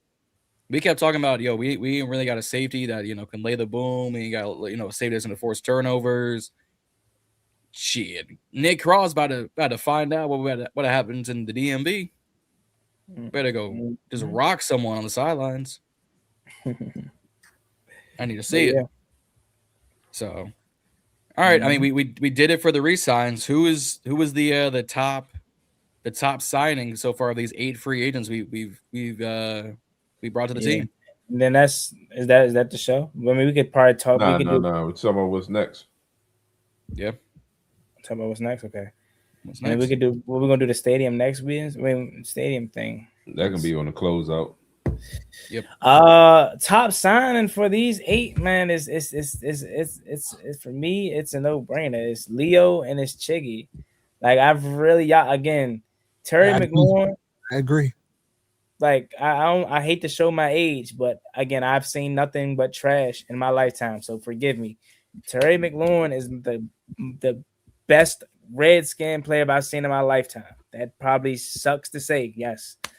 Jordan Reed was like my favorite. Like I thought this man was better than Travis Kelce on a trajectory wise. I say that to say Chigga Okonkwo is the first thing we've seen since Jordan Reed in forever here in Washington. One thing, Juan, you've been siding with Chig all offseason. Juan, I give you that. Hey, when I was saying Pitts and Likely and Joku, I want Chig. I'm like, And Tennessee, Juan knows apparently. I was getting called Juan Schefter yesterday, but hey, I ain't going, And we got this new tight end coach. They said that's really good. Santana was better than Terry. Yeah, he is. He helped Trey McBride turn into who Trey McBride was, and he he was in for Austin Hooper's Pro Bowl year. He was there. Who was better than Terry? But who else he said? I said Garcon. Garcon was better than Terry. No, I can't be mad at that. That's not like a hell no, you tripping because Garcon and Deshaun Jackson. That's why I'm like, it's a tough one. That's OC. I vividly remember them days. So it's not like hell no, but it's like Terry homegrown. So I'm kind of biased to go with him. But I ain't mad at you for saying that. But of course Santana Moss is better than Terry. And I watched Santana Moss, but I ain't like Zio Reedy that watched him in his prime, right? I caught the tail end of Santana, so and he still was producing. But y'all gotta realize I've seen Terry from day one turn into who he is today. So I got a different level of love and dare I say attachment for a really good receiver.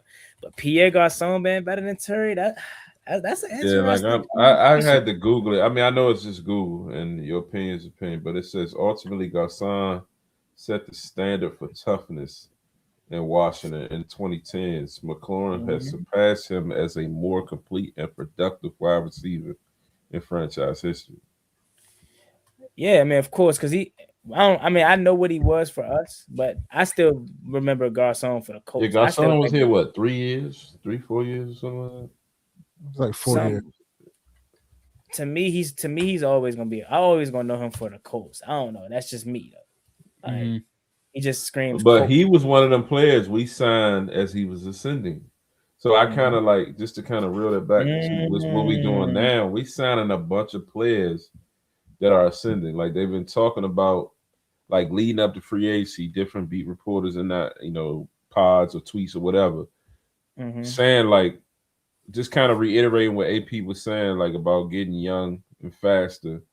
But also the reporters was also talking about, like, I saw something along the lines of like getting guys that are coming off rookie deals that are ascending. So, if they pan out and work out great, you got you a premier player and young top talent for a few years versus, filling it in with all these other veterans or these 1-year deals. Like, sign these multi-year deals, you're going to get more quality players. And it seems like that's the strategy they're going with. So, yeah, because if you look at it, Settle got a multi-year deal. Chig, Oweh, Leo, Nick, like only, 2 people got 1-year deals? I mean, it's going to be a lot more later, but as they fill out the roster and like the top talent that they got, these dudes are going to be here 2-3 years. Damn, I remember us signing Garcon, but now when you say ascending, it say we got his first year with us he was 26. Damn, I don't know why I thought he was coming off his rookie contract. I don't know why I thought he was older than that. Never mind then. I guess he is more known. Players was coming out later. I mean, players were older back then. That's true, man. So I guess I'm wrong for saying he's more known as a Colt than he probably is a commander. It's about the same. He's been about the equal enough time. I'm talking body of work. I mean, I'm not even considering. I'm not just saying just as a risk, and I'm saying just a receiver in general. Like Terry's cool, but Terry hasn't clicked. Terry might got better numbers. Yeah, okay, but he hasn't clicked into that next level of like domination of dog. Like you knew if you went to Garcon on that slant, he was probably going to house that motherfucker. Or he was going to score. Yeah, same with Terry. What the fuck? But hold on, no. Hell no. He was tough, Reedy. Like he was tough. He was gritty, and he fought for his shit. He got that shit out the mud. I give you that.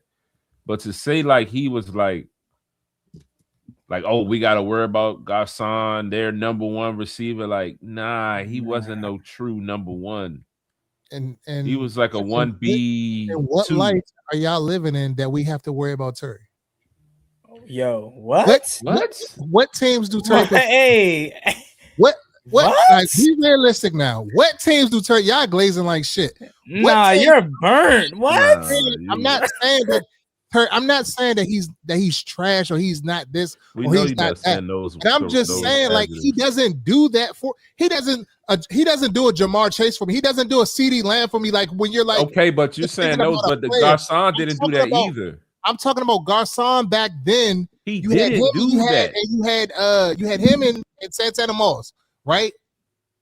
His body of work to me was much better. Garcon wasn't Jefferson or all these other guys. I'm not saying he was. I'm not saying how you holding that against Terry? I'm just saying I'm not holding it against Terry, but I'm just saying my opinion is he's slightly better. Now, Terry, and I ain't fishing on this argument. Okay. That's cap. Okay. That's how you view it. I know what I see. I know what my eyes tell me. But Terry ain't damn sure ain't put no fear in nobody's fucking eyes around the league. Nobody's. I don't know about nobody. For Terry to really get shut down, when Terry gets like shut down, a lot of times, like fault. Terry run into situations here, he might get in the top corners. He ain't getting double. He's not getting double all the time. There's some games where he is because we didn't have nobody else, so they would just do it just because. Terry's not getting doubled. Terry has been getting doubled. I ain't gonna lie. But for the most part, he's not like an all game thing. You know, Terry's not. He basically like what he's saying in the sense of like you're gonna probably double JJ the whole game. So it's no games really where like Terry is probably getting doubled. But the that's what whole I'm not game. saying. Terry is solid. But Terry is a really Garcon good was player. never getting doubled. Garcon was more physical. I feel like Garcon was, to me, just me. I feel like Garcon, like he did a little bit more for me. That's all I'm saying. That's fine. I mean, Garcon caught slants, come back. That's my opinion. That's why Reedy's opinion. Slants, come back, squares. I know what that's for. But he wasn't burning no niggas down no sideline. He might have caught a couple contested bombs, but he wasn't just straight out. I know he caught that post in that playoffs against the Packers or whatever, but he wasn't straight like just burning niggas on go routes like Terry was doing. Like Terry be doing. I'm not taking that away from Terry. Terry has speed, yes, but I'm talking about just playing the position. It's more than burning niggas. It's route running. It's more than that. But Terry got the other shit too. Is what we that's what I'm gonna say. You realize you just said Terry. You just said Garcon caught the slant across the middle. Is that Terry not what Terry McLaurin does? Like I get it. Okay, did it in the NFC Championship. Yeah, you can say that he has done that. You got to go tit for tat in a comparison because you're trying to prove who's better.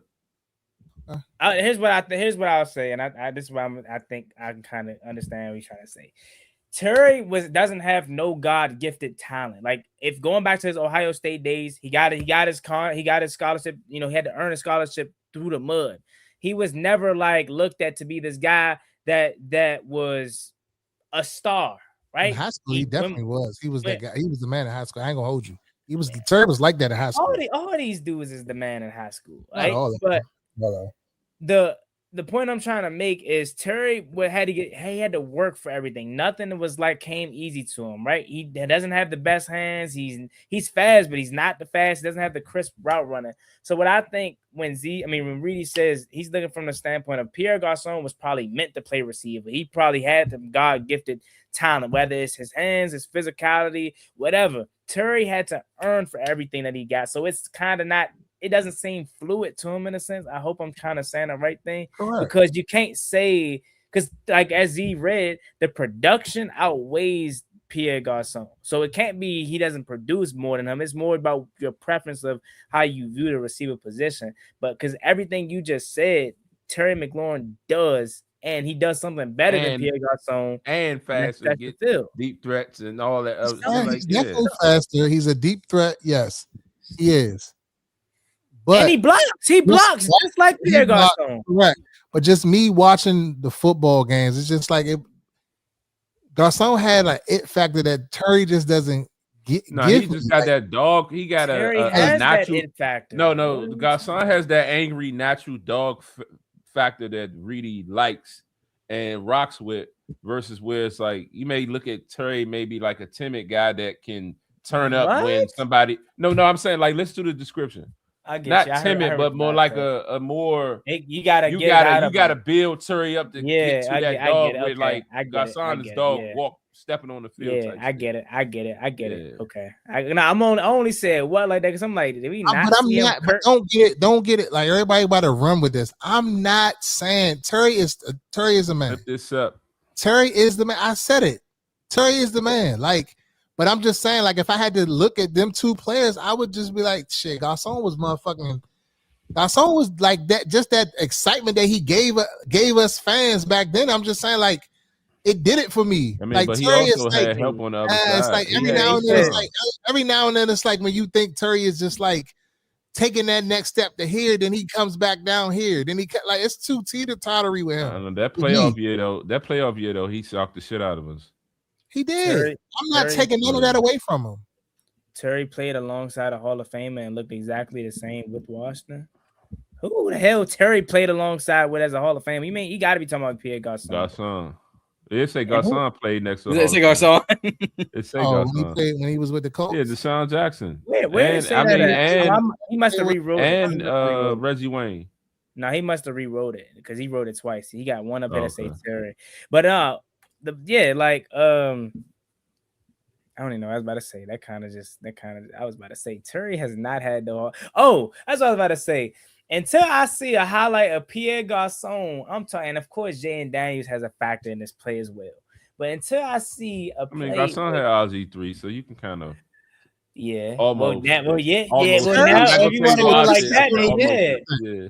This is the thing with me. This is going to be the telltale year. Terry should be way better than what he is with Jaden Daniels. Engagement. And he was cool, but like, is he at the cool. top of this list? Bro, like he's barely still getting 1,000 yards. What are we talking about? I mean, we ain't about to say that, bro. He was OC. I mean, you might be talking about the regular season. What did he end up getting? What in 24? 1,300 yards, shit like that. Yeah, he had in 24. He had 13 touchdowns. And he had almost 1,100 yards. So not his almost 1,100 yards, 13 touchdowns.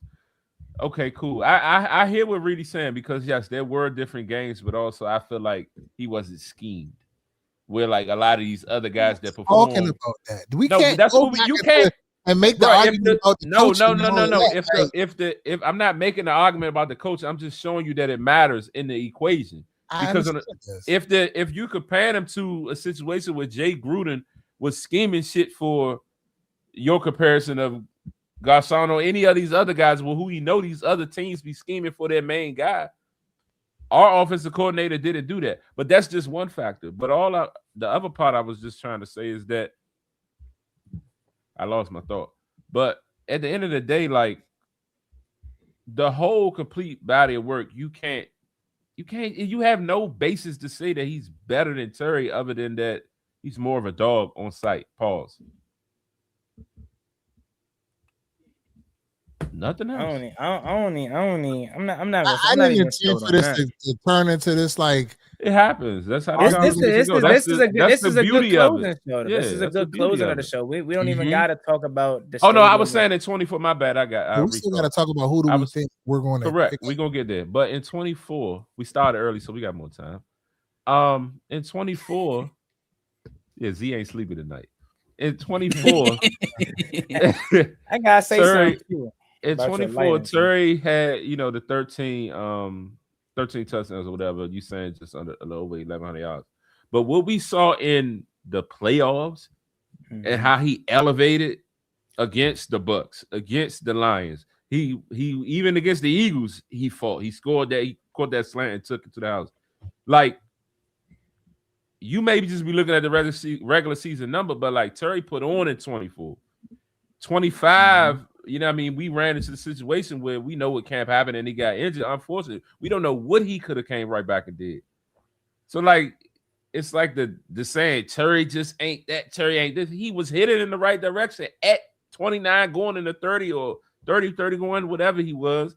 Like, as he was getting older. He had his best season in 24. I'm not arguing that, Z. I never said he wasn't it. Don't put words in my mouth. No, I didn't say you didn't say he ain't it. But you're saying like you saying y'all hyping the shit out of Terry. He's not compared to Chase and Jefferson. Like we know that. But he was hitting in the right direction to give us another level of what Terry McLaurin could do. But he got hurt. Is he cooking right now? I can't even lie, chat. Nah, it's true though. It really is. And then also to Asia's point, Terry McLaurin has never, I don't care. Yes, he's the receiver one, but Cliff Kingsbury never utilized him as the vocal point of this offense. David Blau literally said this offense is predicated around how we get Terry McLaurin 10 targets a game. If you giving Terry McLaurin minimum 10 targets a game for 17 weeks, I swear, I'm not going to swear to God, but I will put money down that he's going to get at least 1,200 yards this year. 10 targets minimum for 17 weeks? Come on, bro. Like we gotta stop faking on Terry, bro. I hate. We had these conversations every year. Like this man ain't that, bro. But I pull it to his stats back up. It's okay. It's okay.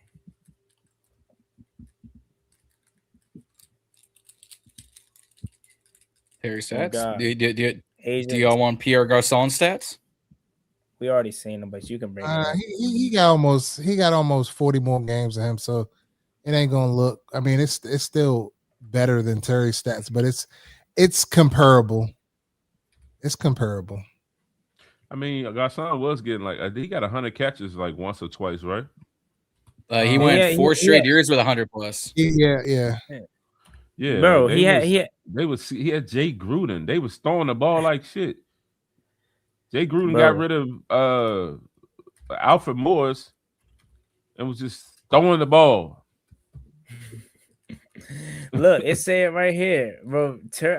Garcon has a season where he got targeted 181 times. I swear to God, if Terry McLaurin had 181 targets, like, jeez, bro, what are we talking about? 181 he had targets. 113 receptions in 20. Terry McLaurin had 117 targets in 24. In 23, he had 132 targets. He has not came close. He still it's over 100 targets, but 181. And what year was that? Let me look at that right quick, because was that the year? Because was Garcon, was he ever the one, or was it always maybe when we got Deshaun Jackson? Maybe he was considered the one, but I felt like we was more excited about D-Jax than him. But obviously Santana was probably still the one in his earliest. Then when we got D-Jax, maybe he was considered the one. So maybe this 2013 year, he had 181 targets. Would you say he was the one that year, or was that still Santana? I'm trying to remember. But he had that was the year he had 1,300. In 2013, that's when he had 1,300. I could pull up the roster right here though. 2013. Pull up the roster, John. I know. Oh, you about to put that one? No, I was just looking up for myself. I know John computer kind of better, even though he say it's trash, but my junk.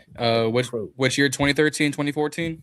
If I can remember correctly, I'm just gonna take a guess. Is it Josh Morgan and Archie Robinson and that was 2012, 2013. I remember. Yeah, Garcon was definitely a number one with feet. Leonard Hankerson. Damn, I forgot about my man Leonard Hankerson. Hankerson was on that team. So yeah, that's as he was fizzling out. Oh no, but he was still young. But he only had 30 catches. Damn. So a point is, all right, if you get turned, I don't know if in this Hankerson and Garcon, come on, man. You get Terry McLaurin 181 targets, bro. Oh my God, he giving you 1,300. That's all I'm gonna say. Yeah, Garcon got a lot of hitches, slants, curls, comebacks. He ran a few flies, but he had a lot of like intermediate routes. Mm-hmm. But yeah, what's next? Yeah, we can close it off on that. No, I'm saying who do we want to see next, free agent wise? I mean, I'm honestly to this point, I'm gonna just go position because I'm not gonna say no players because I'm kind of like I'm low key complete. I'm ready for the draft now. Nope. Nope. Man, why got Chig? He said, "Fuck it." Yeah, you go too far. Hey, I got who I wanted. Let's go to the draft. Love it. Go ahead. Look, because I'm thinking from the perspective of us drafting Jeremiah Love. So I'm like, I was in on Rashad White, but I'm like, clearly they're not in on the running back market right at this very moment. Maybe they're gonna hold out and wait to see how it plans play out or whatever. Because that was my thing too. A lot of these free agents that a lot of people were upset that we weren't getting. I'm like, bro, they don't have a market. They would have been gone, but they're still around for a purpose. So I'm ready for the draft from the perspective of I'm thinking we're gonna get Love. Okay, let me not say that. Also, I'm going with the mindset that Brandon Aiyuk is guaranteed to come here. So that I'm not gonna say that lessens the importance of the receiver, but now it's Aiyuk, Terry, and maybe I'm a De'Ami Brown guy. I'm a Hollywood Brown guy. I just want somebody that can stretch the field. So I don't know if Darnell Mooney already got signed, but someone brought him up. He scares me, even though he had 1,000 yards last year. He scares me. But I'm gonna just say position wise, receiver, and of course running back, because we really only have one at this moment. And center, we have not talked about center besides the possibility. No, we have not. Yeah, so that I'm gonna start there. Offensive line, interior offensive line, center, and guard is an area of need that we need to address ASAP. Those will be my two, but I don't know who's on the board that's really worth. Or Mekhi Becton is still out there, like he's a massive guy. You know what I'm saying? So it's just like, why not? You know what I'm saying? If Chris Paul has priced himself out, or who knows, that may work out for you. But center, we definitely have to look at center. And then I say we need to bring in a receiver. I know John has said that it's a lot of receivers in this draft. But I think we need to seriously look at that and maybe possibly later on another running back that can spell whomever the starter is going to be. Go ahead, Kyber. I'd say you got to bring in another receiver, whether it's through the draft or through free agency. I'm not going to list names. We did that earlier in the show. I would agree center at this rate because I don't think we can. We could get away with Alec Grady for the season. No, we can't. But I'm not. Yeah, it's not going to be pretty. So I would say if you can't go get maybe Lloyd Cushenberry as like a bandage, I'd go draft one. I like some of these centers in the draft, whether it's Sam Hecht out of Kansas State, my guy Jake Slaughter from Florida, whether it's Logan Jones in Iowa, Pat Coogan in Indiana. Like there are some good centers in this draft that you can just let marinate for a couple of games behind Alec Grady and go, all right, go ahead. And I wouldn't have any qualms against it. If we're gonna lock in Jeremiah Love at 7, which I have no problem, nothing against, then I think we're kind of good. We probably should bring another running back just for the depth. Whether you bring back McNichols, whether you go out and get Rashard White, whether you go out and get someone else, who knows? Center, receiver. Honestly, because of this draft class, and I like a couple of them, I'd say corner. Go get yourself a young back, a young 4 or 5. Sit behind Robertson, sit behind Amos, sit behind Mikey. Let him cook, let him develop in camp. Yeah, center, receiver, back, corner. Yeah, I say one. We definitely, just to say a different position. I say we still need another linebacker. Just to kind of add in the mix. I don't know. Like, are you just going with Chenal? Is he going to be the middle linebacker along with McGee? Like, do you bring Bobby back to have that leadership? We talked about the other day with Candy. Like, if Bobby does come back, she would expect it to not be an eliminated role. You know what I mean? So do you imagine a scenario where he does come back? He may be used differently, but still on the field. He's just one of those guys that's just that smart, and you just look at that. So I'm not totally against not bringing Bobby back now that I kind of like sat and thought about that, but I definitely would want it to be in a different capacity as far as how he's used. Now, outside of the linebacker, I would definitely say we definitely got to get the receiver. I've been saying either Aiyuk, and it started out Aiyuk Evans, Aiyuk Reek. Now I'm kind of like Aiyuk Diami, and kind of see how that play out. Everybody asking about Aiyuk Jennings or Aiyuk Debo. Why do y'all like Aiyuk Diami? Like, go ahead, finish your point though. Because Diami stretches the field. You need somebody to stretch the field where Aiyuk can do everything else. So he's just not your only burner, or just y'all watch the games. No, when we say stretch the field, that doesn't mean like you can just running the route and making the defender have to defend you because of your speed. The threat of your speed is stretching the field.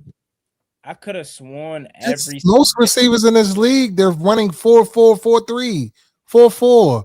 Like you're stretching the field. Terry stretches the field. Like y'all keep keying in on Diami, like he is. I digress. We're keying on Diami because we're saying offensively we still need somebody that's a deep threat. We need a realistic deep threat. He only made a handful of plays here. Every single play he made was a fucking bomb. Like he burnt the corner.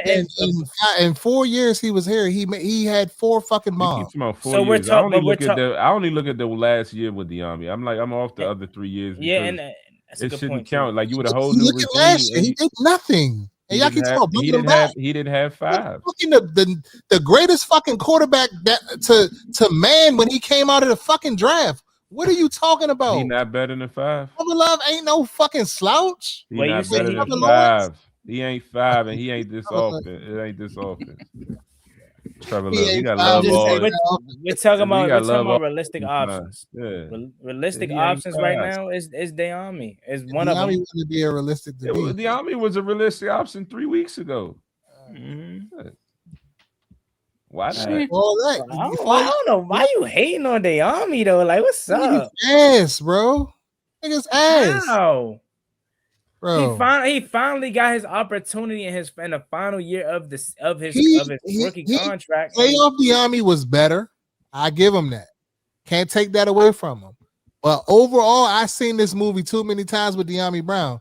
That motherfucker don't get open for all that speed. I mean, you he ain't still got to get through camp, Reedy. Okay. He was known as a one-trick pony coming out of UNC. And we're literally talking about him. Literally, I'm not telling you he's a route runner. I'm literally saying we want speed next to Terry McLaurin and or Brandon Aiyuk. Out of all of the options left, ran a few the reverses, Reedy. That could stretch. De'Ami threw a bomb, and who dropped it? Who dropped that? Who dropped that? No, it was Alameda. So who's left on the market? And who's left on the market? And possibly somebody in the draft. Y'all saying the best option right now is De'Ami. So who's a better? No, he's not the best option. Not the best. He's just realistic. He's more realistic. But okay, so you think in a situation where you get De'Ami or Keenan Allen, you want Keenan Allen? I mean, not for the reasons that y'all are saying, but for just an overall better, like probably going to contribute a little bit more, I would take Keenan Allen. But as far as the speed aspect of it, hell no. De'Ami, hell no. I would not take Keenan Allen over De'Ami. As far as if you trying to just push. So you agree, but you agree we I agree he has speed. No. I'm saying you agree that we need somebody to stretch the field. Yeah, I'm saying like why is I don't know. People just always say something ain't real. Yeah, I guess De'Ami is gonna have to be the one, man. We can go Hollywood Brown. Yeah, you want Hollywood? That's a former first round pick right there. You can go. Better to De'Ami though, but I mean, I would argue they're the same player. I'm sold. They're the same player. I would argue. I would argue Hollywood is they're similar, slightly better. I will argue that he's better than De'Ami Brown for the simple fact that not only is he a first round pick, but the 2 years he spent, it was 2 years in Kansas City. The first year he was hurt, so majority of the time he didn't really get to play. And then this year he's back, but fucking Patrick Mahomes get hurt and Kansas City was ass that whole year. That's an interesting one. I really feel like if he would have had 17 games with Patrick Mahomes, he would have produced a major. So that's a name. If there's somebody I would want more than De'Ami Brown, it's Hollywood Brown, and it's probably not even close because this is a former first round pick we're talking about. De'Ami Brown was a fucking third round pick at the end of the day. So, and all the KC receivers are like the same, sub 6 foot, all ran a 4.35 or less, and all can just run down the field. Some of them can't catch, but that's they just need his speed. Keenan Allen is somebody that would have been interesting a year ago, maybe. But we don't have no speed if we was to get him. Besides Terry McLaurin, and again, you don't view Terry as this just burner, right? So hell no, I don't want Keenan Allen. The only vet receiver that I wanted was Mike Evans, and after I seen what he got from San Francisco, I was tripping. I thought we was gonna be able to get him on a 1 year deal or something 2 year. Hell nah, he said 3 for 60. But I feel like so hear me out. So I feel like if we're making an argument that y'all per Z and Z sources, Brandon Aiyuk is a lock here. You got Terry McLaurin, you get Brandon Aiyuk, right? So if you pair him with a Aiyuk has speed, right? Or am I tripping? Yes. He had speed and route running. Yeah. All right. So that's two fast guys right there. It doesn't necessarily really matter. You don't necessarily have to have a burner because you just got the tight end that's stretching the field down the middle or wherever. Mm-hmm. He ran 4.5, and that's not blazing, but he's fast for his size. Luke is relatively fast if he comes off healthy. Yeah, Luke is relatively fast. So you don't necessarily have to have that And Diami is not blazing. I think Diami's like 4'4". He wasn't no 4'3" guy. Let me look. He's 4'4", 4'5". Diami. Spell Diami, damn it. Ami Brown. UYAMI. Yep. I was yelling at Google again. Looked like an old bastard. Diami Brown, 40-yard dash. Diami Brown wearing a 4.44 to 4.45. Exactly. No fucking burner. Hollywood. Like Hollywood ran a 4.27. Yeah, that's a burner. Luke ran like a 4.4. 4.4, 4.5. Lucas McCaffrey ran a 4.46. Faster than Diami. It's on par. Yeah, so my whole point is like it don't necessarily the Diami argument doesn't carry no fucking weight. None whatsoever for the reasons to bring him here. Because he's gonna stretch the field. So other motherfuckers that can stretch the field. Honestly, this is a good receiver class if you want someone fast. Brennan Thompson, 4.26. There was a 4.28, a 4.3, a 4.31 at 6'5", a 4.34 at 6'4", 4.35, and y'all's guys Zachariah Branch, a 4.35, and Eric Rivers, a 4.36, and DeJon Stribling, a 4.37, and Chris Brazel, a 4.4. My guy Skylar Bell. Like there are receivers with size paws that can run fast as well if we want to go get them. Like Jeff Caldwell's 6'5" and ran a 4.35. Who? Jeff Caldwell, yeah. Oh, you signed him over Diami? Right. Jalen Lane ran a 4.3. Jalen Lane ran a 4.3. Like we talking about bringing Diami. Jeff Caldwell, you'll sign him over Diami? I would draft him over bringing in Diami. 6'5", he ran a 4.31. I know I'm not tripping. Like in my mind, I'm thinking like, what? Like what are y'all talking about? Like Diami, like out of all people, him.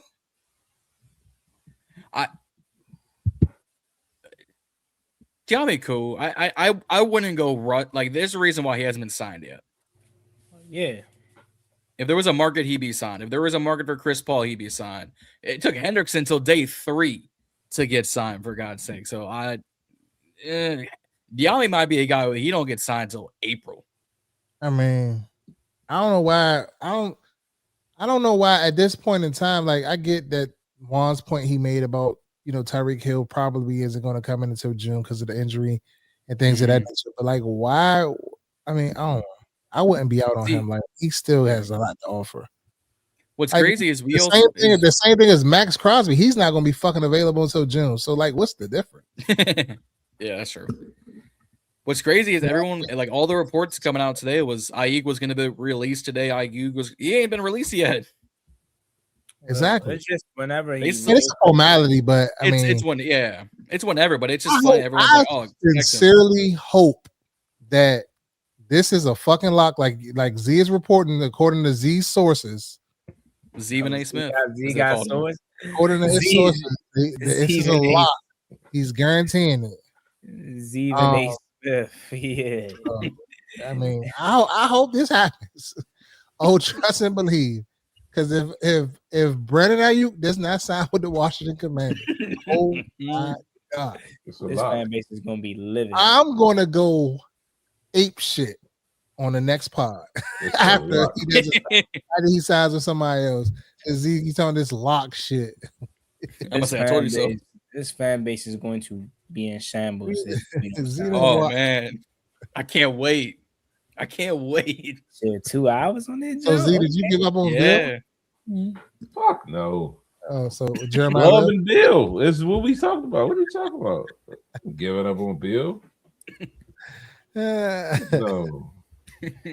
Bring back C-Rod, man. I don't care if he signed a tweet.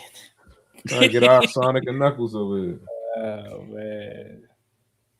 But realistically, so White is the only other back that you guys want. I feel like there's like similar, like Bill and him is similar.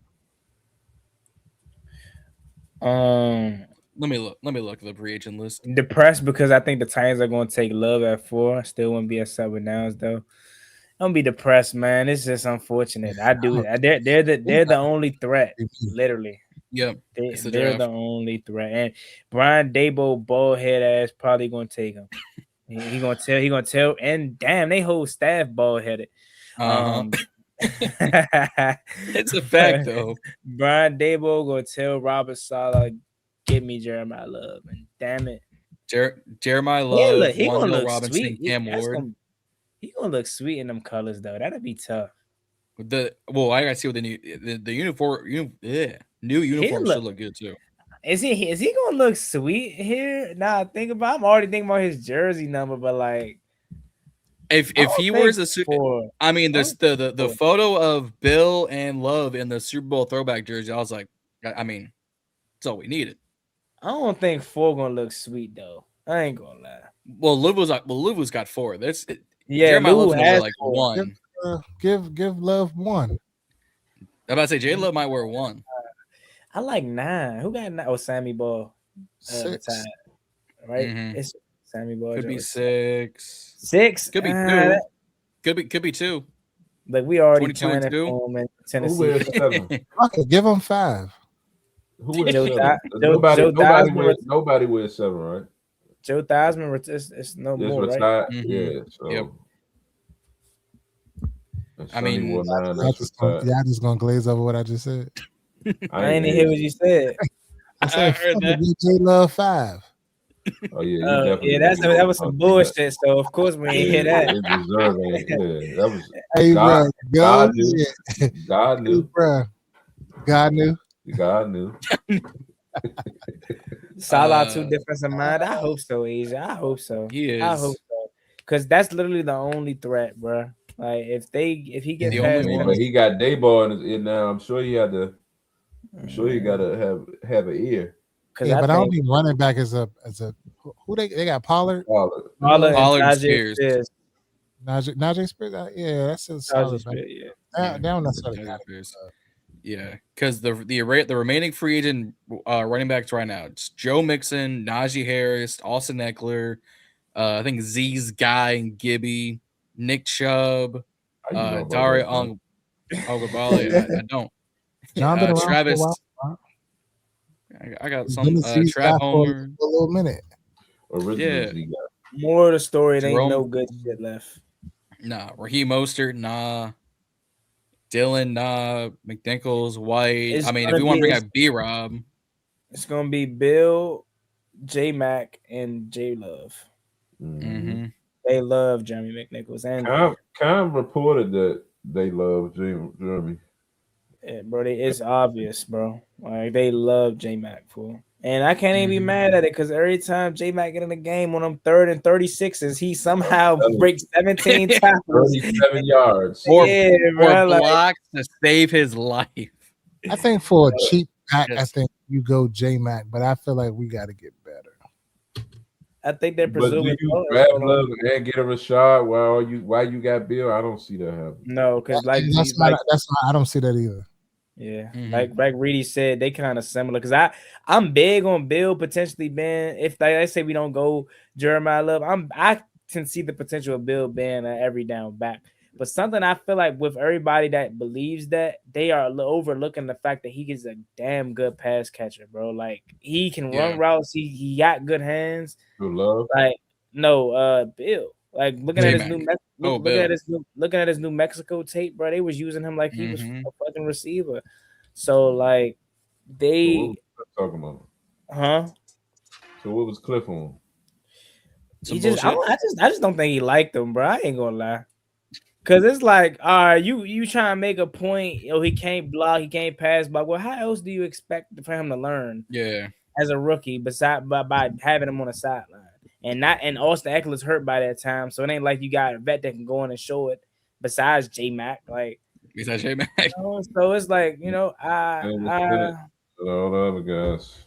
Yeah, I don't know what his issue was, but like I said, it could just be talk at this point because we haven't seen shit. But David Blau seems to believe Bill can be an RB1. So per sources close to Reedy and Z, that's why Cliff ain't here. Yeah, I heard it with my own 2 ears. Sources close to Reedy and Z, I can confirm that one. Y'all care to spill y'all sources? No, it was on the pod over there. Go check it out. We get our views up. Okay. Respect. I like that. I was just testing y'all. I was gonna see if y'all was gonna be. It's marketing. It's on the pod. It was said. Gotta read right there. Monday command. Exact words. Her exact words is you got to use your context clues. Yeah. I think it was class. But that's all we got, fellas. We've been going 2 hours strong. I like that 7 o'clock start. I don't know. I know that part can't be consistent, but damn, that felt good. Pause. I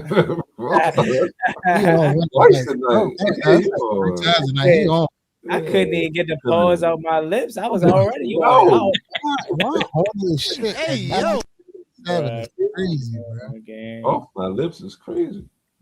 I was already about to say pause. Y'all just geeking. Man. You ain't say it fast enough. It's because he got energy. Nobody asleep by now, so he got energy to catch these. I like that little soft tone light. Z, I'm digging that little setup. Respect. I appreciate it. The quality looking a little yellow as shit over there, but go ahead. He decided to wear a yellow shirt on the pod, Big Bird looking at it. Go ahead. Southside, baby. All right, but that's all we got. I was about to say I can't confirm, but that's cap. Pure cap. That's cap. The only thing we didn't touch on, but we were debating if we even talk about it, is the new stadium. Pause. Don't you got a sweatsuit that I got? I got some over there. Quarter zip. Oh yeah, I respect. All right. Come on, John, make it quick, bro. I gotta go to the bathroom, fool. Hurry up. You know you drink a gallon a day. You really do. Say that stadium shit for next week. Yeah, but I ain't gonna lie to the Commanders media team. They was on one today with their little comebacks and shit. They was whoever was supposed to come back. Did well with them. They started yesterday. They said something slick yesterday. What did they say? It was something they tweeted yesterday. I was laughing at. Oh no! Hey, you already know who they got. Somebody 23, 22 years old running the media team, the media intern. So they hip. Hey Juan, you scared the shit out of me. You looking down at your phone? I thought you was gonna say they got somebody. And nah, shit. Let me go. Let me go. I'm definitely refreshing my timeline right now. Yeah. Let me go ask my inside source right quick. Hold on. My inside source right quick. Hold on. See what they talking about. It seems like 10 o'clock at night. After 10 o'clock at night, ain't no signs these last few days. Right? You got cutoff time now. What's good, Pedro? Shout out my man Pedro. What up? All right, I gotta use the bathroom. I ain't gonna lie. Go ahead. My bad, y'all. On the IG side, I ain't really address a lot of y'all questions. I was running it up over here too. Nah, I ain't gonna lie. I'm about to break it, fool. So I'm gonna just use the bathroom. Use the bathroom. Nah. It's one of them situations. If you feel what I'm trying to say, hear me. Wow. Now this looks sweet though. I can't even. At nighttime, it's gonna look even better. All right, John, break it down. No, let the Washingtonians break it down. Go ahead, one of y'all. All right, cool. Break it down. I mean, the renders look good. I mean, it was perfect timing when they dropped it right after Chig and while we got y'all Cross signed. It was like perfect timing. But while y'all focus on this, we just gonna drop. John, what happened? We just gonna sit this right here. But I think it looks sweet. They said there's gonna be some changes and stuff like that. I want to see what they do with that. Like, how, that are they gonna put a bridge or something there for people to cross to get to the metro, or how is that gonna work out? Like, that's what I'm curious to. I want to see that parts of it. How it all comes together. But it's gonna be a mile-long tailgate at this rate. It's not gonna really be tailgates though. It's gonna be limited. Super. I wonder what them week 1 tickets gonna hit on. Band. They waxing. I'm gonna give us a what I say. That's a good exercise to do. Reedy, you brought that up. When Buffalo tickets go on sale, I'm gonna try to compare. This their inaugural season, so we can kind of get an idea. Tennessee, you get a new stadium this year too, right? I think there's gonna next be year. Next year. Yeah. So yeah, we got a couple, case studies that we can look at. But I'm already knowing this. They gonna be taxing out the gate. Oh, it's gonna be expensive. It look good though, bro. I'm rocking with it. I mean, it's we can't really say much because it's fake. Once we see it IRL, like then it's gonna be especially like that traffic, like that's beside the stadium, like and damn well them little ass bit of cars ain't gonna be right.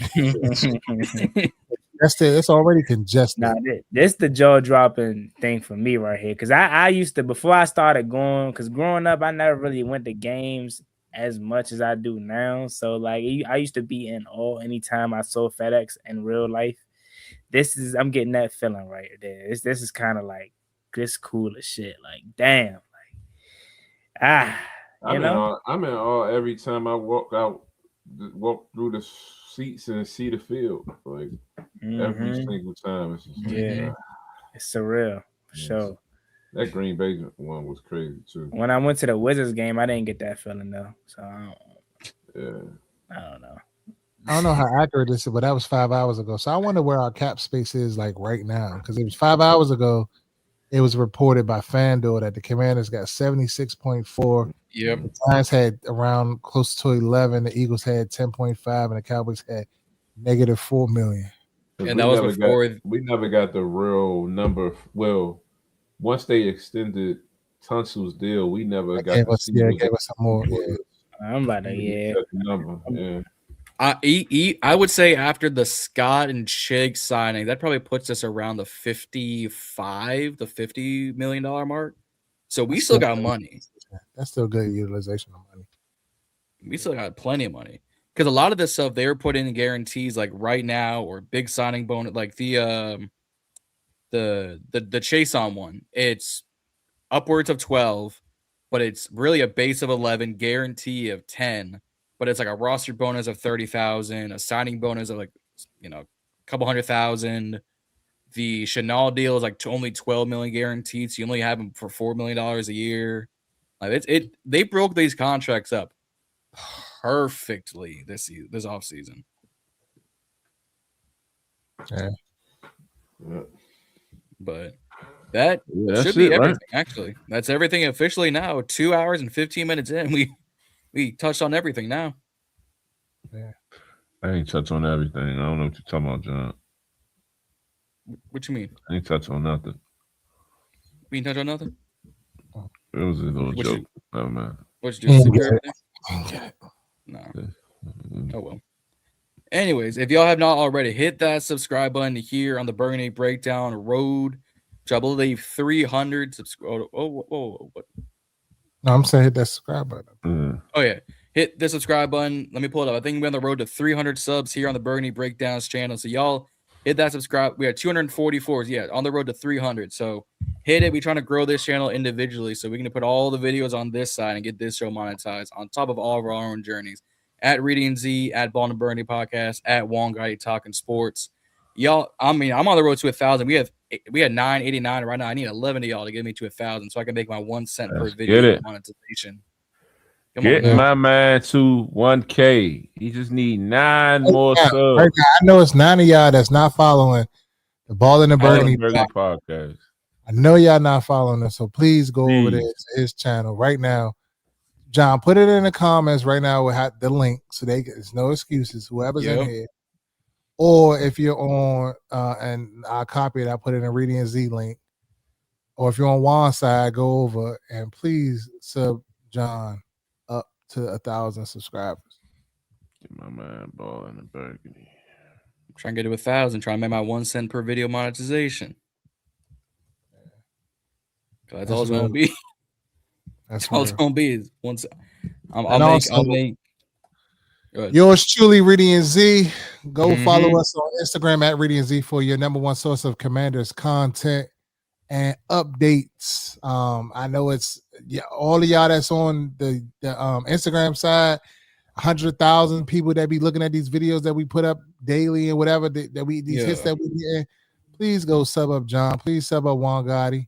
And please sub up Reading Z and the Burgundy Breakdown on YouTube. You know what I'm saying? We're providing we're providing this on Instagram for you guys, but at some point we're going to stop, and you're going to have to get it over here on the YouTube side. So please take time and go to the bio at the top of our bio in the link tree, and all our links are there on the Reedy and Z side. And go to the Burgundy Breakdown. You can find that on our page as well. And go there and sub up the Burgundy Breakdown, man. Please help us. We try and grow our channels every day. One video at a time, one post at a time, one reel at a time, one sub at a time. But hey, that's the bet. Well, that's it. That's Reedy. I'm Z. There's John. Where's Juan? Brick. He had to take care of Brick. That's his words. That is his words. Verbatim. Yeah, that's what I said. I was like, great. And then he told us something. Now he's talking about that Reedy. Talking about it. I'm like, what? Like, come on, bro. It's cool though. But yeah, see y'all next Wednesday, man. Burgundy. The Burgundy Breakdown signing out. We gone.